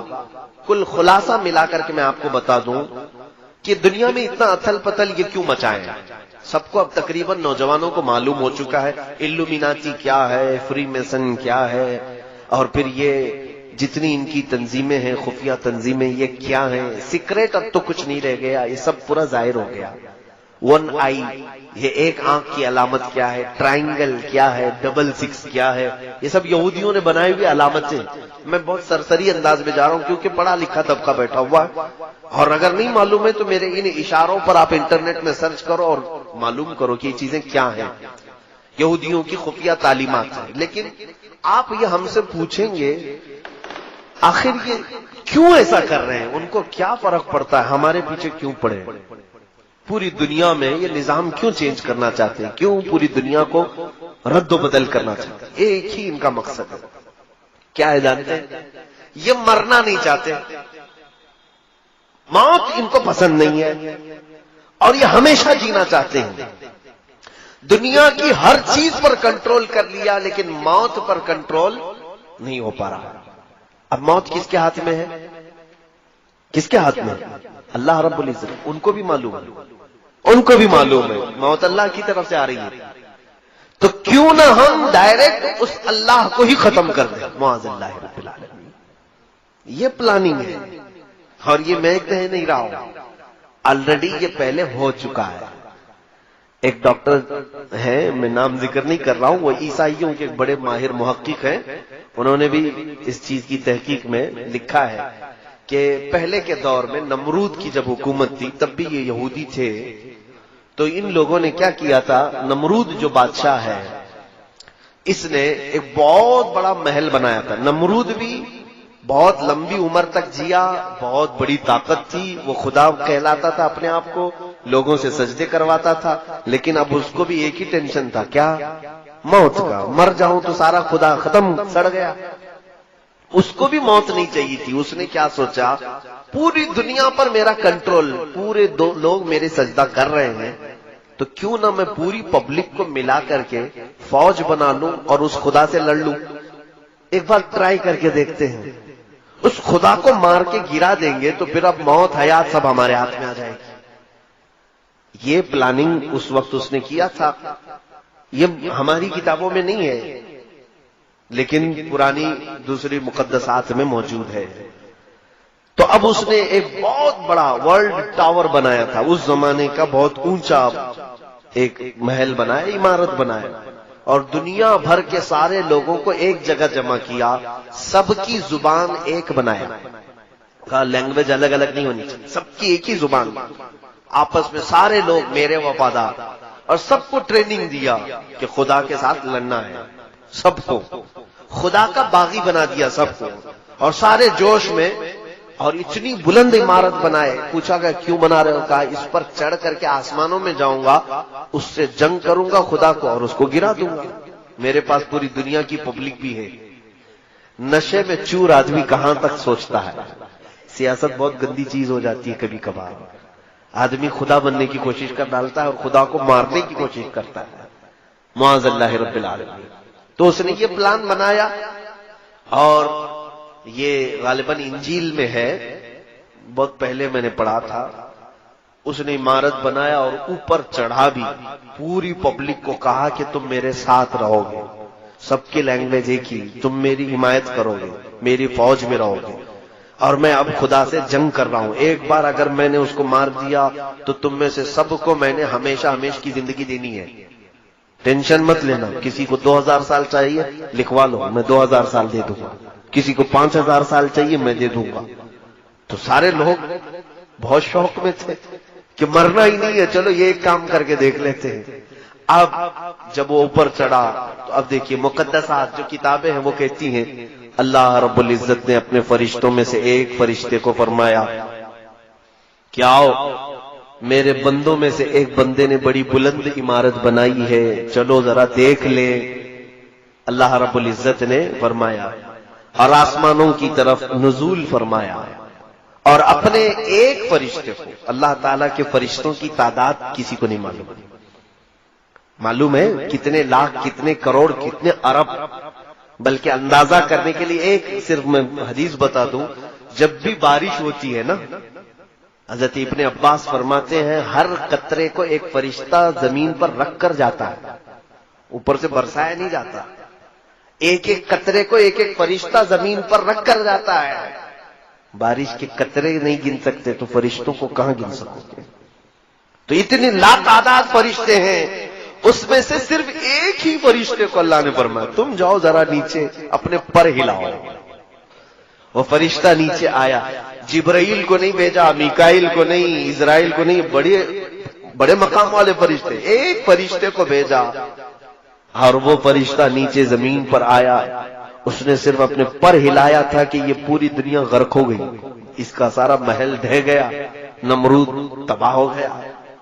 اور اس کے بعد پھر یہ جتنے لوگ بچے تھے، کچھ اکثر تو مر گئے، جتنے بچے تھے اللہ نے فرمایا ان کی سب کی زبان کو الگ کر دو. سب کی زبان ڈیوائیڈ کر دی گئی، اس کی زبان الگ، اس کی زبان الگ، اس کی زبان الگ. یہ بھی اللہ کی حکمتوں میں سے ہے کہ یہ پھر ایسی پلاننگ کرنے کے لیے سب جمع نہ ہو جائے، الگ الگ کر دی گئی. یہ دوسری کتابوں میں موجود ہے. تو یہ پلاننگ ان کے دماغ میں آج بھی چل رہی ہے. فلاپ تو ہوا تھا آئیڈیا پرانے زمانے کا. اب جو اسرائیل ہے، یہودی ہے، اور اسی مقدس کتاب میں یہ بھی لکھا گیا ہے کہ اے لوگوں دیکھنا قیامت کے قریب ایک بار اور اس طرح کی کوشش کی جائے گی. اب بات سمجھ میں آئی آپ کے؟ اس طرح پہلے خدا سے لڑنے کا ایک پلان کیا انہوں نے، فلاپ ہو گئے اور مار دیے گئے. اب ان کو جدید ٹیکنالوجی پر، نیو ٹیکنالوجی پر اتنا بھروسہ ہے. انہی مقدسات میں کہا گیا ہے دیکھنا قیامت سے قریب ایک بار اور یہ چیز کوشش کر لیں گے. اب مجھے یہی لگتا ہے، یہ حدیثوں میں تو ہے نہیں کہ یہ لوگ خدا سے لڑنے کے لیے کوشش کریں گے، لیکن ان کی کتابوں میں لکھا ہوا ہے یہودیوں کی. اب مجھے یہی سمجھ میں آتا ہے اسی پلاننگ کے تحت یہ اسی انداز سے چل رہے ہیں. ان کو ایک مسیحا چاہیے ہے، وہ دجال ہے جو خدا کا دشمن ہے. اور انہیں معلوم ہے دجال کا پاور کیا ہے. 40 دن میں پوری دنیا میں گھومے گا، لوگوں کو آسمان سے بارش برسا کے دکھائے گا، زمین سے سبزے اگا کر کے دکھائے گا. ان کو ایک ایسا پاورفل آدمی چاہیے جو خدا سے لڑ سکے، اس لیے وہ انتظار کر رہے ہیں. دوسرے ان کو کیا چاہیے؟ پوری دنیا کی لینگویج ایک ہونی چاہیے. تو یہ گلوبل لینگویج کے طور پر انگلش کو مشہور کر بھی رہے ہیں کہ سب کی کنیکٹ کرنے والی، سب کو کنیکٹ کرنے والی زبان انگلش ہونی چاہیے، سب کی کرنسی ایک بنانا چاہتے ہیں، اور آج تقریباً یہ کر بھی چکے۔ ڈالر پوری دنیا کی کرنسی بنتی جا رہی ہے، تقریباً ہر ملک اپنی ٹریڈنگ ڈالر میں کرنا چاہتا ہے، پوری دنیا کی ایک کرنسی ہو، ایک لینگویج ہو۔ اور آپ دیکھنا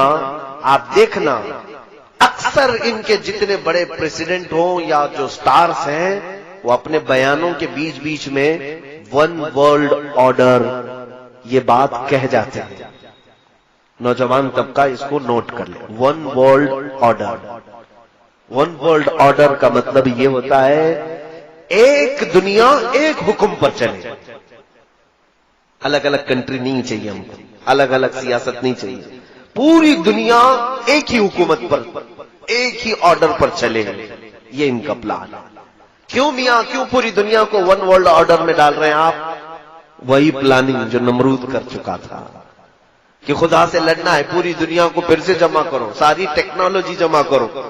اسی لیے یہ اسپیس میں بھی بھیج رہے ہیں کہ جا کے دیکھ کر کے آئے، سب تصویریں لے کے آئے کہاں خدا بیٹھتا ہے۔ معاذ اللہ رب العالمین۔ میرے عزیزو، میں ان ترقیات کے خلاف نہیں ہوں، اسپیس کے خلاف نہیں ہوں، میں چاند کے بارے میں گفتگو نہیں کر رہا ہوں، لیکن بعض محققین نے کہا کچھ لوگوں کی شرارت یہ ہے جیوز میں سے، جو ہر نئی ٹیکنالوجی کو خدا کے خلاف سوچتے ہیں۔ یہودیوں میں بھی، آج میں پورے یہودیوں کی بات نہیں کر رہا، بہت سارے یہودی وہ ہیں جو ان شرارتوں کو بالکل پسند نہیں کرتے ہیں، وہ تورات انجیل پر یقین رکھتے ہیں، ایمان رکھتے ہیں۔ عیسائیوں میں بھی سارے نہیں ہیں، وہ بھی اپنی مقدسات پر ایمان رکھتے ہیں، لیکن کچھ ایسے ہیں جن کو عباد الشیطان کہا جاتا ہے۔ یہودیوں میں ایک تنظیم ایسی نکلی جو ڈیول ورشپرز ہیں، یعنی شیطان کی عبادت کرتے ہیں، پوجا کرتے ہیں۔ یہ ان کا پورا کیا ہوا ہے، پوری دنیا کو بدلا ہوا ہے۔ اب سنیے، اب یہ پوری دنیا میں کیا ہنگامہ مچا رہے ہیں، کیا ہنگامہ مچائیں گے۔ میں باخبر ضرور کرنا چاہوں گا ہر بچے کو، ہر جوان کو۔ میں نے مصر میں ایک کتاب پڑھی تھی، تقریباً وہ 150 سال پہلے کی ایک میٹنگ ہوئی تھی۔ حاخام کہتے ہیں یہودیوں کو، مولانا پڑھے ہو؟ حاخام، یہ یہودیوں کے بڑے حکیم جو ہوتے ہیں ان کو حاخام کہتے ہیں۔ انہوں نے ایک میٹنگ لی اور اپنے حکیم سے یہودیوں نے پوچھا کہ ہم لڑکیوں کو ننگا تو کرنے کی پوری کوشش کرتے ہیں، لیکن مسلمان لڑکیاں ننگی نہیں ہوتی جلدی، یہ جلدی اپنا لباس اتار کر کے باہر آتی نہیں، ہم نے تقریباً دنیا کو ننگا کرنے کی کوشش کر ڈالی۔ تو اس حکیم نے 150 سال پہلے کی بات بتا رہا ہوں، کیا مشورہ دیا جانتے ہیں؟ اس نے کہا تھا کہ لوگوں، تمہیں فطرت معلوم نہیں انسان کی، عورتوں کی فطرت یہ ہے کہ بچپن میں ان کو جیسا پہنایا جاتا ہے جوانی میں ویسی ہی پہنتی ہیں۔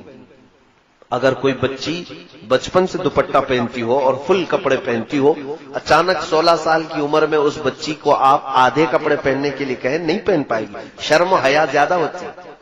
آپ ہی کی بات لے لیں، ابھی آپ پینٹ شرٹ پہن رہے ہیں، فل کپڑے پہن رہے ہیں، اچانک آپ کو کہہ دیں چڈی پہنو اور ہاف بنیان پہن کے باہر آؤ، شرم لگے گی کہ نہیں لگے گی؟ حیا مانے ہوتی ہے۔ جو فل کپڑے پہنتا ہے وہ ہاف کپڑے میں جلدی نہیں آتا۔ ہاں، جس کی بچپن سے ہی ہاف کپڑے میں رکھ دیا جائے، وہ 16 سال کیا، 20 سال کیا، 40 سال کیا، وہ ننگا گھومنے میں اسے کبھی شرم نہیں آتی۔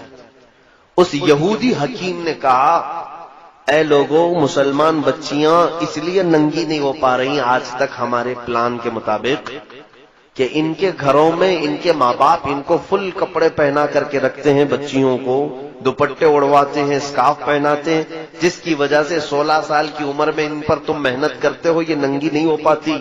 کہا کیا کریں؟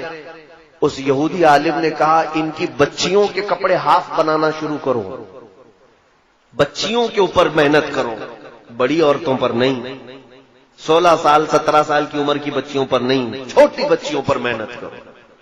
میں نے یہ ایک عبارت پڑھی تھی، اس کے بعد آج تک میں دیکھ رہا ہوں مارکیٹ میں جب ہم لباس خریدنے کے لیے جاتے ہیں اپنی چھوٹی بچیوں کے، بہت کم ایسا لباس ملتا ہے جس میں فل سلیوز ہوتے ہیں، ہاف کپڑے کے بچیوں کو ہم سب پہنا رہے کہ نہیں پہنا رہے؟ اور ہم تو اگر کسی کو کہیں تو کہے گا کیا مولانا ابھی سے پردہ فرض ہو گیا؟ 2 سال کی بچی ہے، 3 سال کی بچی ہے، کیا ابھی سے ہم اس کو برقع پہنا دیں، نقاب پہنا دیں؟ میاں نقاب اور برقعے کی بات میں نہیں کر رہا ہوں، انجانے میں ہم اس کو ننگا بنانے کی عادت ڈال رہے ہیں، آج ہی سے ہم اس کو ننگا رہنے کی عادت ڈال رہے ہیں۔ یہ ہمارا نہیں میرے عزیزوں، 150 سال پہلے ایک یہودی عالم نے، حاخام نے، اپنے یہودیوں کو کہا تھا کہ مسلمان بچیوں کو اگر ننگا کرنا ہے تو ان کی بچیوں کے کپڑے ہاف بناؤ۔ جاؤ آج مارکیٹ میں دیکھ لینا، آپ مارکیٹ میں دیکھو آج کپڑے تو ایسے ہم پہنا رہے ہیں۔ اکثر مسلمانوں کو ہم نے دیکھا کہ وہ دکان میں جا کر کے یہ پوچھتے ہیں کہ ویسٹرن سٹائل کے کپڑے چاہیے بچیوں کے لیے، اور ان کے لیے الگ سے کپڑے دکان والے دیتے بھی ہیں کہ اسکرٹ ہونی چاہیے چھوٹا سا، اور بچیوں کو کندھے شولڈر دکھ رہے ہوں، ان کے جسم کے اعضاء ظاہر ہو رہے ہوں۔ اور وہ بچی جوان جب ہوتی ہے تو فل کپڑوں میں اپنے آپ کو انکمفرٹیبل محسوس کرتی ہے۔ اگر اس کو اچانک برقع پہنا کہتے کیا مجھے قید کر رہے ہو، بچپن سے تمہیں چھوٹے چھوٹے کپڑے پہنتی تھی، ابھی تم اسکارف ڈالو گے، دوپٹہ ڈالو گے، کیا کیا ڈالو گے میرے اوپر، جھلاتی۔ اور ان بچیوں کو ہم نے دیکھا ہے جن کی بچپن سے ہم نے تربیت اچھے ماحول میں رکھی، وہ بڑی ہونے کے وقت میاں ایسا ہے کہ وہ دوپٹے اپنے پورے جسموں پر ڈال کر کے رکھتی ہیں، صرف سر پر نہیں بلکہ کوئی حصہ ان کا جھلکنے نہیں دیتی، وہ حیا بہت زیادہ ہوتی ہے۔ اس پلان کے ہم شکار ہو گئے، ہمارے لباس میں بے ترتیبی جو آئی ہے یہی دجالی منصوبوں کے تحت ہوا ہے۔ یہود جو پوری دنیا کو بے آبرو، ایک ایسی قوم دیکھنا چاہتے ہیں جو خدا سے دور ہو، اللہ تعالیٰ نے جو کہا ہے اس کا مخالف ہو، رسول جو چاہتے ہیں اس کے خلاف۔ اس مشن کے تحت ایک دو نہیں میرے عزیزوں، ہزاروں کام ہو گئے، گنانے کے لیے میرے پاس اتنا وقت نہیں ہے۔ شارٹ میں چلوں، اگر کپڑوں کو دیکھا جائے تو ہمارے کپڑے چھین لیے گئے، لباس بدل دیا گیا۔ ہر نوجوان بچہ آج ہمارا یہ چاہتا ہے کہ مجھے ویسٹرن سٹائل کے کپڑے چاہیے، ہیئر سٹائل مجھے کسی ایکٹر کا چاہیے، لڑکیاں چاہتی ہیں کہ وہ ہیروئن بن جائے، ایکٹریس کے لباس چاہیے، ایکٹریس کے ہمیں جانتے ہو یہ پورے ایکٹر اور ایکٹریس پر لاکھوں ڈالر کی لاگت پہ خرچ کیا جاتا ہے۔ کون خرچہ کرتا ہے؟ ان کے اوپر پورے جیوز یہودی خرچ کرتے ہیں کہ یہ سٹار ہیں، یہ ماڈل ہیں، ان کو کپڑے پہناؤ اور پوری دنیا کو دکھاؤ، ان کے ذریعے سے پوری دنیا وہی کپڑے پہنے گی جو یہ پہنے گی۔ آپ کو معلوم نہیں ہے بڑے بڑے سٹار الومیناتی ہیں، اب تو وہ اعلان کر رہے ہیں ہم الومیناتی ہیں۔ الومیناتی یہ یہودیوں کی تنظیم ہے جو صرف اسی مشن پر کام کرتی ہے کہ وہ سٹار بن کر کے لوگوں کو اپنی طرف راغب کریں۔ میرے عزیزوں ایک وقت ایسا آئے گا کہ اگر سب کے سامنے کچرا کھائیں گے تو ان کے فین ایسے ہیں وہ کچرا بھی کھا لیں گے، ان کو نشے کے عادی بنا دیں گے۔ ان پر بڑی لاگت کا خرچہ ہوتا ہے سٹارز پر کہ پوری دنیا کے ماحول کو یہ چینج کرنے والے ہیں۔ یو کے، یو ایس اے، یہاں پر سب ایکٹر اور ایکٹریس نہیں، وہاں پر سنگرز جو ہے ان کی بڑی ویلیو ہے۔ کوئی بڑا سنگر ہو اس پر لاکھوں خرچہ کیا جاتا ہے۔ فٹ بال پلیئرز جتنے ہیں ان کے اوپر بہت ڈالر کے خرچ ہوتے ہیں کیونکہ ان کے لاکھوں کی تعداد میں فینس ہوتے ہیں، ان کو دیکھنے والی ایک بڑی دنیا ہوتی ہے۔ آپ دیکھیں کسی بھی ایکٹر کی آپ ہسٹری نکال کر کے دیکھیں، اس کے فالوورز کتنے ملینز میں ہیں، کسی کے بلین میں ہیں۔ ایک وہ عمل کرے گا تو پورے ملین لوگ اس کے فالوورز عمل کرنے لگ جائیں گے۔ یہودیوں نے بہت آسانی سے اپنے معاملات دوسروں تک پہنچانے کے لیے پوری دنیا کے کریم طبقے کو چوائس کیا ہے۔ یہ تھے لباس کی بات، اور جب انہوں نے یہ پڑھا ہے حدیثوں میں، ایک بات یاد رکھیں کہ ہم سے زیادہ حدیثیں وہ پڑھتے ہیں۔ یہ قرآن کے حافظ ہوتے ہیں، محدث بھی ہوتے ہیں، مفسر بھی ہوتے ہیں۔ آج مصر میں کتنے تو ایسے ہیں جن کو مستشرق کہا جاتا ہے، یعنی اورینٹلائز۔ یہ لوگ یہودی ہیں اور اسلامی تعلیمات کے ماہر ہوتے ہیں، یونیورسٹی میں پڑھا رہے ہیں۔ کائرو یونیورسٹی میں میری خود ملاقات تھی ایک ڈاکٹر جو اسلامی شریعت کی کتابیں پڑھاتا ہے، یہودی عالم، یہ ہم سے زیادہ پڑھتے ہیں۔ جب انہوں نے یہ پڑھا کہ مسلمان سب سے زیادہ ان کا لگاؤ اللہ اس کے رسول سے ہے، کم ہونے کے لیے مین چیز کیا ہے تو رزق ہے۔ ہمارا سارا معاملہ رزق پر چلتا ہے. اگر رزق اچھا ہے تو دعائیں بھی پہنچتی ہیں, عبادتیں بھی پہنچتی ہیں, اور رزق خراب ہو گیا تو سارا ہمارا کنیکشن کٹ گیا, ختم ہو گیا. ہماری دعائیں اجابت سے نہیں ٹکراتی, ہماری عبادتیں قبول نہیں ہوتی. تو رزق پر ایسا عمل کیا گیا ہے, ایسا کہ پوری دنیا میں آج دیکھیں چند سالوں کے بعد حلال کھانا ہمارے لیے مشکل ہو جائے گا. حلال کھانا مشکل ہے. بہت کم ایسے لوگ ہیں جو بچ پائے ہیں حرام سے, ورنہ تو پورا ایک طبقہ, عرب والے تو پورے کے پورے مبتلا ہیں. ان کے گھر گھر پر KFC اور میکڈونلڈ, سب ہوئے, نہ جانے کتنی ایسی فوڈ کی کمپنیاں پہنچی ہوئی. کئی ایسی کمپنیاں ہیں جو پورک بناتی ہیں, کئی ایسی کمپنیاں ہیں جو علل اعلان بیچتی ہیں کہ ہمارے ہاں خنزیر کا گوشت بکتا ہے. خود ممبئی میں ایک مسلمان پیزا کا ایک ہوٹل چلاتا ہے, مسلمان ہے, اس کے پاس دونوں سیکشن ہیں, پیزا نان ویج اور ویج کا. نان ویج کے پیزے میں اس نے خنزیر کا گوشت ملا کر کے بیچتا ہے. اور اس سے سوال بھی کیا گیا تو کہتا ہے یہ تو آپ کی چوائس ہے, چاہے تو آپ کھائیں, نہیں تو نہ کھائیں, میں زبردستی تھوڑی نہ بیچ رہا ہوں. میرے عزیزوں, کھانے کی چیزوں کو اتنا بدل دیا گیا, اسی لیے میں کہتا ہوں اپنا ٹیسٹ بدل لو. بہت زیادہ زبان کو لذتوں کا عادی مت بنانا, ورنہ حرام چلا جائے گا پیٹ میں. اور پھر ہمارے ہندوستان میں کیا چھوڑا گیا, ہر اناج کو, ہر چیز کو, کبھی گائے کا پیشاب ملا کر کے, کبھی پتہ نہیں کیا کیا ملا کر کے. کمپنیاں نہیں آئی ہمارے ہاں, کوئی چاکلیٹ نہیں چھوڑا انہوں نے حرام چیزوں کے ملانے سے, کہ بچے چاکلیٹ کھائیں اور اس میں پتہ نہیں کن کن جانوروں کی چربیاں ملائی جائیں. ہزار یہ کہتے ہیں کہ حلال ہے, حلال ہے, لیکن ان کی نیت میں کھوٹ ہے. میرے عزیزوں, ہمارے رزق پر بہت بڑا اثر ہو رہا ہے. میں چند دنوں پہلے چکن کے متعلق ایک بیان کیا تھا. میں حرام نہیں کہتا ہوں گوشت کو, چکن کو, لیکن وہ ہو سکے تو آپ سن لینا. یہ جو برائلر چکن جو بنائی گئی ہے, یہ 1960 کی پیداوار ہے. اس سے پہلے یہ سفید مرغیاں تھی نہیں دنیا میں. یہ جو برائلر چکن آپ جو دیکھ رہے ہیں نا, یہ بعد میں ایجاد کی گئی ہے. اس کو بنایا گیا ہے کراسنگ کے ذریعے سے, اور اس کی فارمنگ جو ہوتی ہے سیم فارمنگ خنزیر کی بھی ہوتی ہے. امریکہ میں سب سے زیادہ طلب جس گوشت کی ہے وہ خنزیر کی ہے, پگ کی. اور اس کو کھلا کر کے جتنی جلدی بڑا کیا جاتا ہے, کیونکہ اس کی مارکیٹ ہے وہاں پر, ان کو جلدی جلدی گوشت چاہیے. خنزیر بڑا نہیں ہوگا تو گوشت کیسے ملے گا؟ تو جلدی بڑا کرنے کے لیے خنزیر کو جو چیز کھلائی جاتی ہے وہی انڈیا, پاکستان یا سب جگہ پر ان کے فیڈز میں, مرغیوں کے, چکن کے فیڈز میں وہی چیز کھلائی جاتی ہے جو خنزیر کو کھلاتے ہیں. اسی لیے تو یہاں مرغیاں 40 دن میں بڑی ہوتی ہیں. ہمارا خود بھی فارم ہے, میرے بھائی فارم چلاتے تھے مرغیوں کی, مجھے معلوم ہے 40 دن نہیں ہوتا کہ یہ مرغی 2 کلو کی ہو جاتی ہے. کیسے؟ آپ اپنے گھر میں پال کر کے دیکھیں, 6 مہینے میں بھی بچہ ہی دکھتی ہے. یہ حیرت سے بہت تیزی سے بڑھاتے.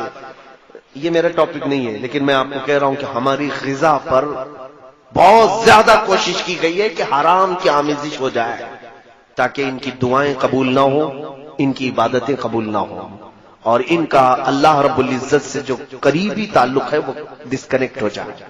اسی لیے آج ہم کثرت سے دعائیں مانگ رہے ہیں, اللہ کی رحمت مانگ رہے ہیں. ہمارے ساتھ کیا ہو رہا ہے؟ حضور پاک صلی اللہ تعالی علیہ وسلم نے فرمایا, جب تک تمہارے پیٹ میں حرام لقمہ ہوگا تمہاری کوئی دعا اللہ تک نہیں پہنچتی, کوئی دعا نہیں جائے گی. اور یہ چاہتے ہیں کہ ہمارے جسموں میں حرام لقمے پڑے رہیں اور ہم دعا کرتے رہیں, ہماری کوئی دعا قبول نہ ہو. کپڑوں کو لے کر کے اور اس کے علاوہ رزق کو لے کر کے. دوائیوں کا معاملہ تو بہت ہی بڑا ڈیفیکلٹ ہے میرے عزیزوں. ایک پورا ڈرگ مافیا ہے پورے ورلڈ میں. انہوں نے دوائیوں کو ایک دھندا اور بزنس بنایا ہوا ہے. میڈیکل لائن ایک ایسی چیز ہے, اس پر ہی مجھے 2 گھنٹے بولنا پڑ جائے گا. یہ پوری دنیا میں جو دوائیاں بنائی جا رہی ہیں, کہاں دوائیاں بنتی ہیں ذرا تحقیق کر لو. میں بار بار یہی افسوس جتاتا ہوں, ہمارے بچوں کو گیم کھیلنے سے فرصت نہیں, انٹرنیٹ میں فلمیں اور سیریل اور پتہ نہیں ڈرامے دیکھنے سے فرصت نہیں. کاش یہ کچھ نالج والی باتیں بھی اپنے موبائل سے دیکھ لیتے. قرآن و حدیث مستقبل کے بارے میں کیا بتا رہے ہیں، یہ بھی انٹرنیٹ پہ بہت ساری چیزیں موجود ہیں. میں خود بھی تو مطالعہ کرتا ہوں، میرا سارا مواد میرے موبائل میں پڑا ہوا ہے. میں کہاں کہاں کتابیں اٹھا کر کے چلوں. تاریخ کی جتنی کتابیں میں نے پڑھی ہیں میرے انٹرنیٹ موبائل سے پڑھی ہیں، اکثر کتابیں. یہ ہمارا طبقہ کیوں نہیں پڑھتا آج؟ ہمارے نوجوان جو رات میں گیم کھیلنا شروع کرتے ہیں تو فجر ہو جاتی. کیا اللہ رب العزت کو تمہیں جواب نہیں دینا ہے کہ رات کس کام میں تم نے گزاری ہے؟ میرے عزیزوں، وقت بہت ہی تنگ ہمارے اوپر آ رہا ہے. یہ تھی باتیں. ڈرگ مافیا تو ایسی ہے کہ ایک گولی، میرے ان سے بھی بہت گہرے تعلقات ہیں، دوائیوں کی کمپنیوں والوں سے بھی. 75 پیسے کی جو گولی بنتی ہے وہ مارکیٹ میں 40 روپے 50 روپے کی بکتی ہے. ایک سٹنٹ جو لگایا جاتا ہے، یعنی بائی پاس سرجری کرنے والے یا پھر انجیوگرافی انجیوپلاسٹی جن کو ہوتی ہے، سٹنٹ لگاتے ہیں، $1 کا ہوتا ہے. $1 تقریباً 70 روپے کا سٹنٹ، اور اس کی قیمت یہاں پر 1 لاکھ 2 لاکھ روپے لی جاتی ہے. خیر یہ تو ان کی تجارت ہے، لیکن جانتے ہیں آپ کئی بیماریاں جان بوجھ کر کے وائرس کے طور پر پھیلائی جاتی ہیں. ہمارے ایک ڈاکٹر شفیق ہیں، ان کی تحقیق ہے، وہ کہتے ہیں کینسر یہ کوئی بیماری ہے نہیں، یہ وائرس ہے جو چھوڑا گیا ہے، اس کا علاج موجود ہے، لیکن چاہتی نہیں پوری ڈرگ مافیا کہ وہ علاج ہو جائے. اگر یہ علاج، بہت چھوٹی چھوٹی پتیاں ہیں، افغانستان کی کچھ پتیوں سے ایک ڈاکٹر صاحب نے علاج بھی کیا کینسر کا. وہ کہتے ہیں ان پتیوں پر اور اس کے جوس پر امریکہ نے پابندی لگا دی کہ لا نہیں سکتے تم. کیوں؟ یہ نہیں چاہتے کہ کینسر والے صحیح ہو جائیں. کیوں؟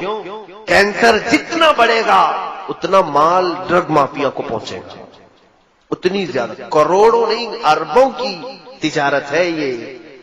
میرے عزیزوں، پوری دنیا میں گولڈ پر قبضہ اگر کسی کا ہے تو انہی کا ہے. سنا ایک لفظ پر آپ توجہ دیں، آپ کو میں بتاتا ہوں. ان کو کیا کہتے ہیں؟ یہودیوں کو انگلش میں کیا کہتے ہیں؟ معلوم ہوگا نا آپ کو، جیوز. اور دنیا میں آپ دیکھنا سونے کی، گولڈ کی جو بھی دکان ہے اس کو کیا کہتے ہیں؟ جیولری. کیا کہتے ہیں؟ جیولری. یہ جیوز کا لفظ جیولری کے اندر ساتھ میں رکھا جاتا ہے. وہ یہ تمہیں احساس دینا چاہتے ہیں کہ سونے پر صرف ہمارا حق ہے، سونے پر صرف ہمارا حق ہے. اور یہ بھی آپ کو میں بتاؤں کہ ان کی پلاننگ کہ پوری دنیا میں سونے اور چاندی کو یہ قبضہ کریں گے اور یہ جو بولیں گے وہ کرنسی چلے گی. آج دیکھیں یہ کرنسی کا معاملہ بڑا ڈیفیکلٹ ہے. مجھے آج اعلیٰ حضرت فاضل بریلوی کی یاد آتی ہے. سرکار امام احمد رضا خان فاضل بریلوی رضی اللہ تعالیٰ عنہ 100 سال پہلے ہی ایک رسالہ لکھا ہے، کفل الفقیہ الفاہم فی احکام القرطاس والدراہم. اس پہلے زمانے میں کرنسی کیا چلتی تھی جانتے ہیں آپ؟ سونے کے سکے، چاندی کے سکے. توجہ چاہوں گا، سونے کے سکے، چاندی کے سکے. سونے کے سکوں کو دینار کہتے تھے اور چاندی کے سکوں کو درہم کہتے تھے. درہم اور دینار چلتے تھے پہلے. اب سنیے گا، سونے کا ایک سکہ ہے اور چاندی کا ایک سکہ ہے، اس کی اپنی ایک ویلیو ہے کہ نہیں ہے؟ وہ سونے کا ہے میاں. آج اگر ظاہر سی بات ہے کسی بھی سکے پر بادشاہ کی فوٹو ہوگی جو اس وقت بادشاہ چل رہا ہے، چلیں بادشاہ ختم ہو گیا، دوسرا بادشاہ آ گیا، کیا وہ سکہ بیکار ہو جائے گا؟ سکہ خراب ہو جائے گا؟ نہیں، صرف فوٹو بدلنا ہے. جاؤ میلٹ کرو، سنار کو دو، وہ میلٹ کر کے دوسرا سکہ بنا دے گا. لیکن اس کی ویلیو ہے کہ نہیں؟ چلے حکومت ختم ہو گئی، جو سکے چل رہے تھے چاندی اور سونے کے، لے جاؤ سب بیچو. ارے آپ کو تو کلو کے وزن پر قیمت ملے گی. سونے اور چاندی کی ویلیو ہے کہ نہیں؟ یہ یہودیوں نے پوری دنیا سے سونے اور چاندی کے سکوں کو ہٹا دیا اور اس کی جگہ پر کاغذ کے ٹکڑے لائے. کاغذ کے ٹکڑے، پہلے نوٹ تھی نہیں پوری دنیا میں کہیں پر. یہ کاغذ کے ٹکڑوں کو لائے اور اس پر لکھ دیا 1000، تو اب ہم سمجھ رہے ہیں 1000. اس پر لکھ دیا 2000، ہم سمجھ رہے ہیں 2000، جبکہ وہ کاغذ بھی اتنا ہی ہے جتنا نیوز پیپر والا کاغذ ہے. کوئی فرق نہیں ہے پیپر میں. ہاں تھوڑا اچھا کاغذ استعمال کرتے ہوں گے، پرنٹ نکال سکتے ہیں آپ، لیکن وہ کاغذ اس کی ویلیو ہے اپنی؟ وہ تو ابھی ابھی ہمارے سب کو سمجھ میں آ چکی ہوگی. 2 سال پہلے صاحب نے اعلان کیا تھا رات میں کہ آج سے 9 بجے کے بعد 1000 اور 500 کے نوٹ کی ویلیو ختم. تو دوسرے دن وہ کیا ہو گئے؟ آج اگر آپ کے جیب میں 1000 روپے کی پرانی نوٹ ہو تو آپ کو مجرم سمجھ کے پکڑ کے لے جائیں گے. عزیزو، یہ کرنسی ایسی ہے کہ اس کی اپنی ویلیو نہیں ہے. اگر کسی کے پاس اس زمانے کے، چلیے میں کہتا ہوں 1000 کے نوٹ جمع ہیں، بہت سارے ہیں، بھول گئے تھے آپ چینج کرانا، انہوں نے تو ٹائم بھی دیا تھا 2 مہینے کا، چینج کرا لو، بھول گئے تھے، ابھی اب کہیں تھیلی سے نکلا. آج کے زمانے میں کہاں لے کے جاؤ گے آپ؟ 1000 کے نوٹ ہیں، کہاں لے کے جاؤ گے؟ RBI بھی نہیں لے رہی ابھی. کسی بینک میں جاؤ گے، میرے 1000 کے پرانے نوٹ بدل کے اب 2000 میں دے دو، کہا وہ دروازہ بند ہو گیا. کہا کیا کرے؟ تو بینک کہے کہ جاؤ کسی بنیا کو دے دو، پوڑیا بنائے گا، شکر ڈال کے بیچے گا. اس کے علاوہ تو ان نوٹوں کا کچھ کام نہیں. یا تو آپ کلو کے حساب میں بیچ کے چلے جاؤ. لیکن سونے اور چاندی کی کرنسی کے ساتھ ایسا ہو سکتا ہے؟ اسی لیے سونے اور چاندی کی کرنسی کو پوری دنیا سے ہٹا دیا گیا. یہ چاہتے ہیں کہ کرنسی صرف اور صرف نوٹ کی چلے. اب اور آگے سنیے، اب آگے کا پلان یہ ہے کہ کرنسی یہ بھی ہٹا لی جائے گی، کیش لیس کر دیا جائے گا آپ کو، اور آپ کے ہاتھوں میں اب نوٹ بھی نہیں ہوں گے. دیکھیں آپ ڈیجیٹل انڈیا کا نعرہ لگتا ہے کہ نہیں لگتا؟ آپ کے پاس پے ٹی ایم ہو، ATM ہو، موبائل سے آن لائن آپ پے کر دیجئے. آن لائن سسٹم چل رہا ہے کہ نہیں؟ اب کوئی بھی پیسے بہت زیادہ لاکھوں کے جیب میں لے کے نہیں گھومتا، بلکہ اب آن لائن ٹرانزیکشن زیادہ ہے، تو کوئی موبائل سے کر دیا یا پھر ATM سے کر دیا.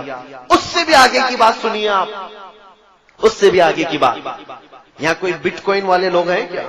بٹ کوئن اگر ہے تو توبہ کر لیں، اس سے باز آ جائیں. بٹ کوئن ایک کرنسی ہے جس کو آج تک کسی نے نہیں دیکھا، لیکن اس وقت بہت زیادہ وہ خریدی جا رہی ہے. بٹ کوئن یہ مافیا چلا رہے ہیں، اس کو کچھ مجرمین ایک کرنسی چلا رہے ہیں پورے ورلڈ میں. اللیگل ہے یہ، لیکن اس کی قیمت جانتے ہیں؟ ایک بٹ کوئن 12 لاکھ 13 لاکھ کی بکتی آج، اور بیوقوف لوگ خرید بھی رہے ہیں. آج خریدا آپ نے 12 لاکھ، کل بیچو تو شاید 13 لاکھ میں بک جائے. تو سوچتے ہیں راتوں رات ہم لاکھوں کما رہے ہیں لوگ آن لائن، لیکن وہ ہاتھ میں نہیں ہوگی آپ کے.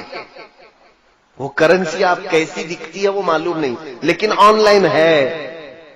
یہ ان کے منصوبے سنیے. ایک حدیث کی طرف آ کر میں اپنی گفتگو کو سمیٹتا ہوں، ختم کرنا ہے، آخری بات ہے. یہ گفتگو رات بھر چلے تو بھی ختم نہیں ہوگی جو ٹاپک انہوں نے دیا ہے. بس میں آپ کو صرف ایک چسکی دے کر کے جا رہا ہوں، بس کہ آپ ایک گھونٹ پی لیں، انشاءاللہ بعد میں پانی پھر سے پلایا جائے گا. آگے کا پلان یہ ہے کہ کیش لیس کر دو، اور ATM پے ٹی ایم کچھ کارڈ بھی نہیں، بلکہ کرپٹو کرنسی ایک آئے گی. کرپٹو کرنسی کیا ہے؟ ایک چھوٹی سی میموری کارڈ کی طرح سا ایک چپ، جیسے موبائل میں ڈالتے ہیں آپ، اس میں سارا ڈاٹا آتا ہے کہ نہیں آتا؟ چھوٹی سی چپ آپ کو انبلٹ کر دی جائے گی ہاتھ میں، اور یہ آلریڈی آسٹریلیا میں چل رہا ہے.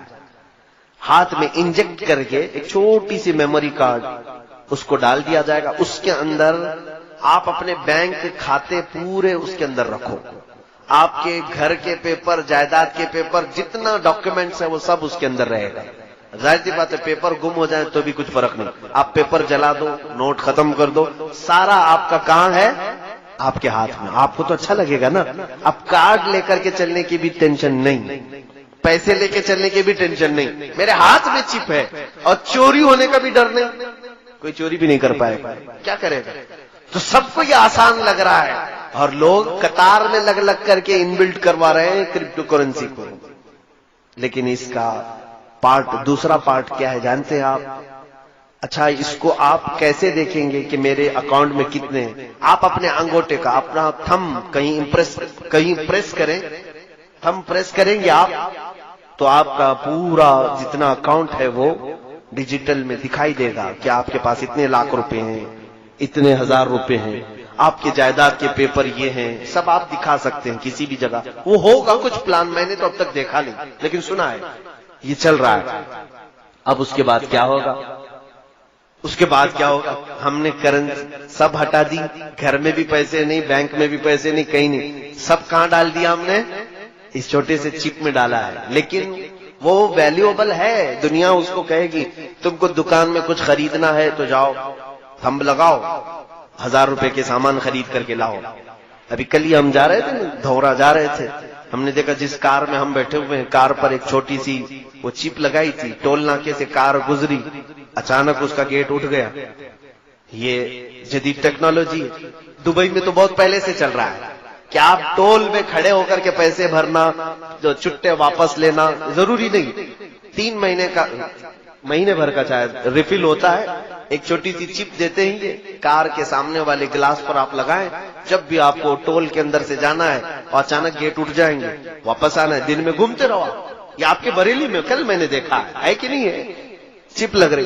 تو اس کا مطلب ہوا جو ٹول لینے والے تھے ان کی سب چھٹی ہو گئی، پیسے لینے والے بھی نہیں، دینے والے بھی نہیں، سب پیسہ اس چپ میں آیا ہے. اچھا، یہی سسٹم ہمارے ہاتھ میں آ جائے تو آپ کو سمجھے گا اور اچھا ہے. جہاں جہاں پیٹرول ڈالنا ہے ہم ہاتھ کو لگا دیں گے، پیٹرول آ جائے گا.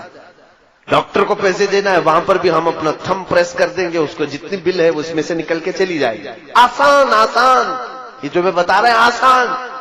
جب تم سب آسانی میں آ جاؤ گے، پوچھو آپ مجھ سے کہ حضرت یہ چلتا کس سے ہے؟ ظاہر سی بات ہے، چپ میرے اندر پڑی ہوئی ہے، میں پریس کرتا ہوں، میرا اکاؤنٹ کیسے دکھے گا؟ کیسے دکھے گا؟ میں یہی کہوں گا کہ یہ سارا انٹرنیٹ سے چلے گا. کیسے چلے گا؟ انٹرنیٹ سے چلے گا.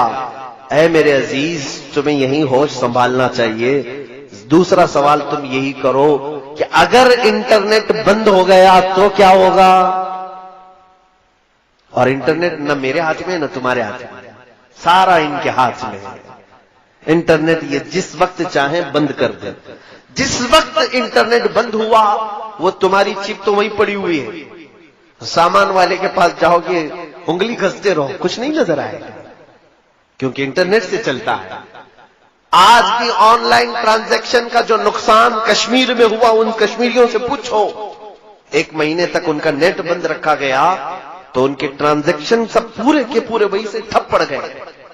جو آن لائن کرتے تھے کاروبار، ان کا سب ٹھپ پڑا ہوا ہے، کیونکہ نیٹ ہی نہیں چل رہا ہے. تو کیسے کریں گے؟ پیسہ تو اکاؤنٹ میں ہے لیکن وہ دیکھ نہیں سکتے. میرے موبائل میں ایپ ہے، اپلیکیشن بینک کا، میں ڈائریکٹ کھول کر کے دیکھ سکتا ہوں کہ میرے اکاؤنٹ میں کتنے پیسے ہیں. لیکن میرے عزیزوں، کب دیکھ سکتا ہوں؟ جب میرے موبائل میں انٹرنیٹ اوپن ہے. تو اگر انٹرنیٹ بند ہے تو میں موبائل لے کر کے دن بھر پھروں، مجھے پتا نہیں ہوگا میری بینک میں کتنے پیسے ہیں. صحیح بات ہے کہ نہیں ہے؟ تو آپ کو ڈیجیٹل لائف میں لایا جائے گا، اور کرپٹو کرنسی کے نام پر ایک وقت ایسا آئے گا. وہ حدیث کی طرف میں لے چلتا ہوں. میرے آقا صلی اللہ علیہ وسلم نے فرمایا کہ میری امت پر ایک وقت ایسا آئے گا کہ لوگ قحط میں پڑ جائیں گے، بھوک مری کے شکار ہو جائیں گے، یہاں تک کہ وہ غریبی اور مفلسی میں ایک دوسرے کا گوشت کھانے کی کوشش کریں گے، ایک دوسرے کا خون پینے کی کوشش کریں گے. کیسے؟ یہ وقت آئے گا جب آپ خرید نہیں سکتے، بیچ نہیں سکتے، کچھ نہیں کر سکتے. گھر میں بھوکا تو نہیں مرے گا آدمی، ساری چیزیں ختم کر دی جائیں گی. تب پھر آدمی ایک دوسرے پر جھپٹ پڑے گا، قتل کرنے کی کوشش کرے گا، انسان کا گوشت کھانے کی کوشش کرے گا. ان تمام چیزوں کی طرف اگر کوئی لانے کی کوشش کر رہا ہے تو یہی دجالی جو تنظیمیں ہیں. میرے عزیزوں، یہ ٹاپک چھوٹا نہیں ہے، بہت طویل ہے. پھر کسی دوسرے وقت پر میں ضرور حاضر ہو کر عرض کرنے کی کوشش کروں گا. جو کچھ بیان ہوا وہ آغاز باب تھا، آج یہ کہنا مناسب ہوگا. جو کچھ بھی بیان ہوا وہ آغاز باب تھا، لیکن میں انٹلیکچوئل طبقے کو یہ ضرور کہنا چاہوں گا، تم الرٹ رہو، تم حدیثوں کو پڑھو. اللہ کے نبی صلی اللہ تعالی علیہ وسلم نے ہر بڑے حادثے سے تمہیں پہلے ہی بتا دیا ہے کہ کیا ہونا ہے. لیکن صرف حادثے نہیں بتائے کہ قیامت آ جائے گی، دجال آ جائے گا، یاجوج ماجوج آ جائیں گے، بلکہ حدیثوں میں تم یہ پڑھو حضور نے ان سے بچنے کے طریقے بھی بتائے ہیں. یہ میرے آقا کی شان ہے، جہاں حادثوں کی خبر دی وہیں میرے آقا نے یہ بھی بتایا کہ تم اپنے آپ کو کیسے بچا پاؤ گے. جیسے کہ ایک حدیث ملتی ہے کہ حضور صلی اللہ تعالی علیہ وسلم نے فرمایا قیامت کے قریب تم دیکھو گے انگلیوں کے پور سے لوگ گناہ کریں گے، انگلیوں کے پور سے. شاید اس زمانے کے لوگ جانتے بھی نہیں ہوں گے انگلیوں کے پور سے گناہ کیسے ہو سکتا ہے. آج ہم دیکھ رہے ہیں سارا گناہ ٹچ اسکرین سے ہوتا ہے کہ نہیں ہوتا ہے؟ ٹچ اسکرین سے ہماری انگلیوں کا یہ پور سامنے کا حصہ یہی تو موبائل پر ٹچ ہوتا ہے. ہر نوجوان بچے اور بچیوں کے ہاتھوں میں جو آج موبائل ہے اور اپنی تنہائی میں اور اپنے مجمع میں یہ کیا کیا دیکھتے ہیں یہ اللہ جانتا ہے اور وہ بھی جانتے ہیں کہ اکثر لوگوں کا موبائل غیر امانت دار ہے. بہت سارے لوگوں کا موبائل ان کے دل سے زیادہ غلیظ ہو چکا ہے. میرے عزیزوں یہ ہم انگلیوں سے اتنے گناہ کر رہے ہیں جتنی ہماری شرمگاہ بھی اتنے گناہ نہیں کرتی جتنا ہماری انگلیاں گناہ کر رہی ہیں. جتنی مرتبہ تم نامحرم عورتوں پر ٹچ کرتے جاؤ گے اتنے زنا کی گناہ بڑھتے جائیں گے. کیونکہ حدیث میں ہے العین تزنی، آنکھ بھی زنا کرتی ہے، انگلی بھی زنا کرتی ہے. پتہ نہیں ہماری انگلیاں کتنی بار زنا کرتی ہیں. تو حضور نے جو فرمایا تھا کہ تم دیکھنا انگلیوں کے پور سے گناہ کیا جائے گا. میں یہی تو کہہ رہا تھا کہ حضور نے ڈرایا ہے آنے والی چیزوں سے تو علاج بھی بتایا ہے. صحابہ نے پوچھا یا رسول اللہ صلی اللہ علیہ وسلم جب انگلیوں کے پور سے گناہ ہونے لگے تب ہم کیا کریں؟ سنو ہم سب کے لیے، اے بچوں جوانوں سب لوگ، حضور نے 1400 سال پہلے فرمایا، ارشاد فرماتے جب انگلیوں کے پور سے گناہ ہونے لگے علیکن بالحسات، عورتوں کو حضور نے ڈرایا تھا، فرماتے تم اپنے ان انگلیوں میں تسبیح گھمانا شروع کر دو. ان انگلیوں میں تسبیح گھمانا شروع کر دو. جب تمہاری انگلیاں تسبیح کی عاشق بن جائیں گی تو تمہاری ان انگلیوں کو اللہ تعالیٰ گناہ سے بچا لے گا. وآخر دعوانا الحمدللہ رب العالمین. السلام علیکم.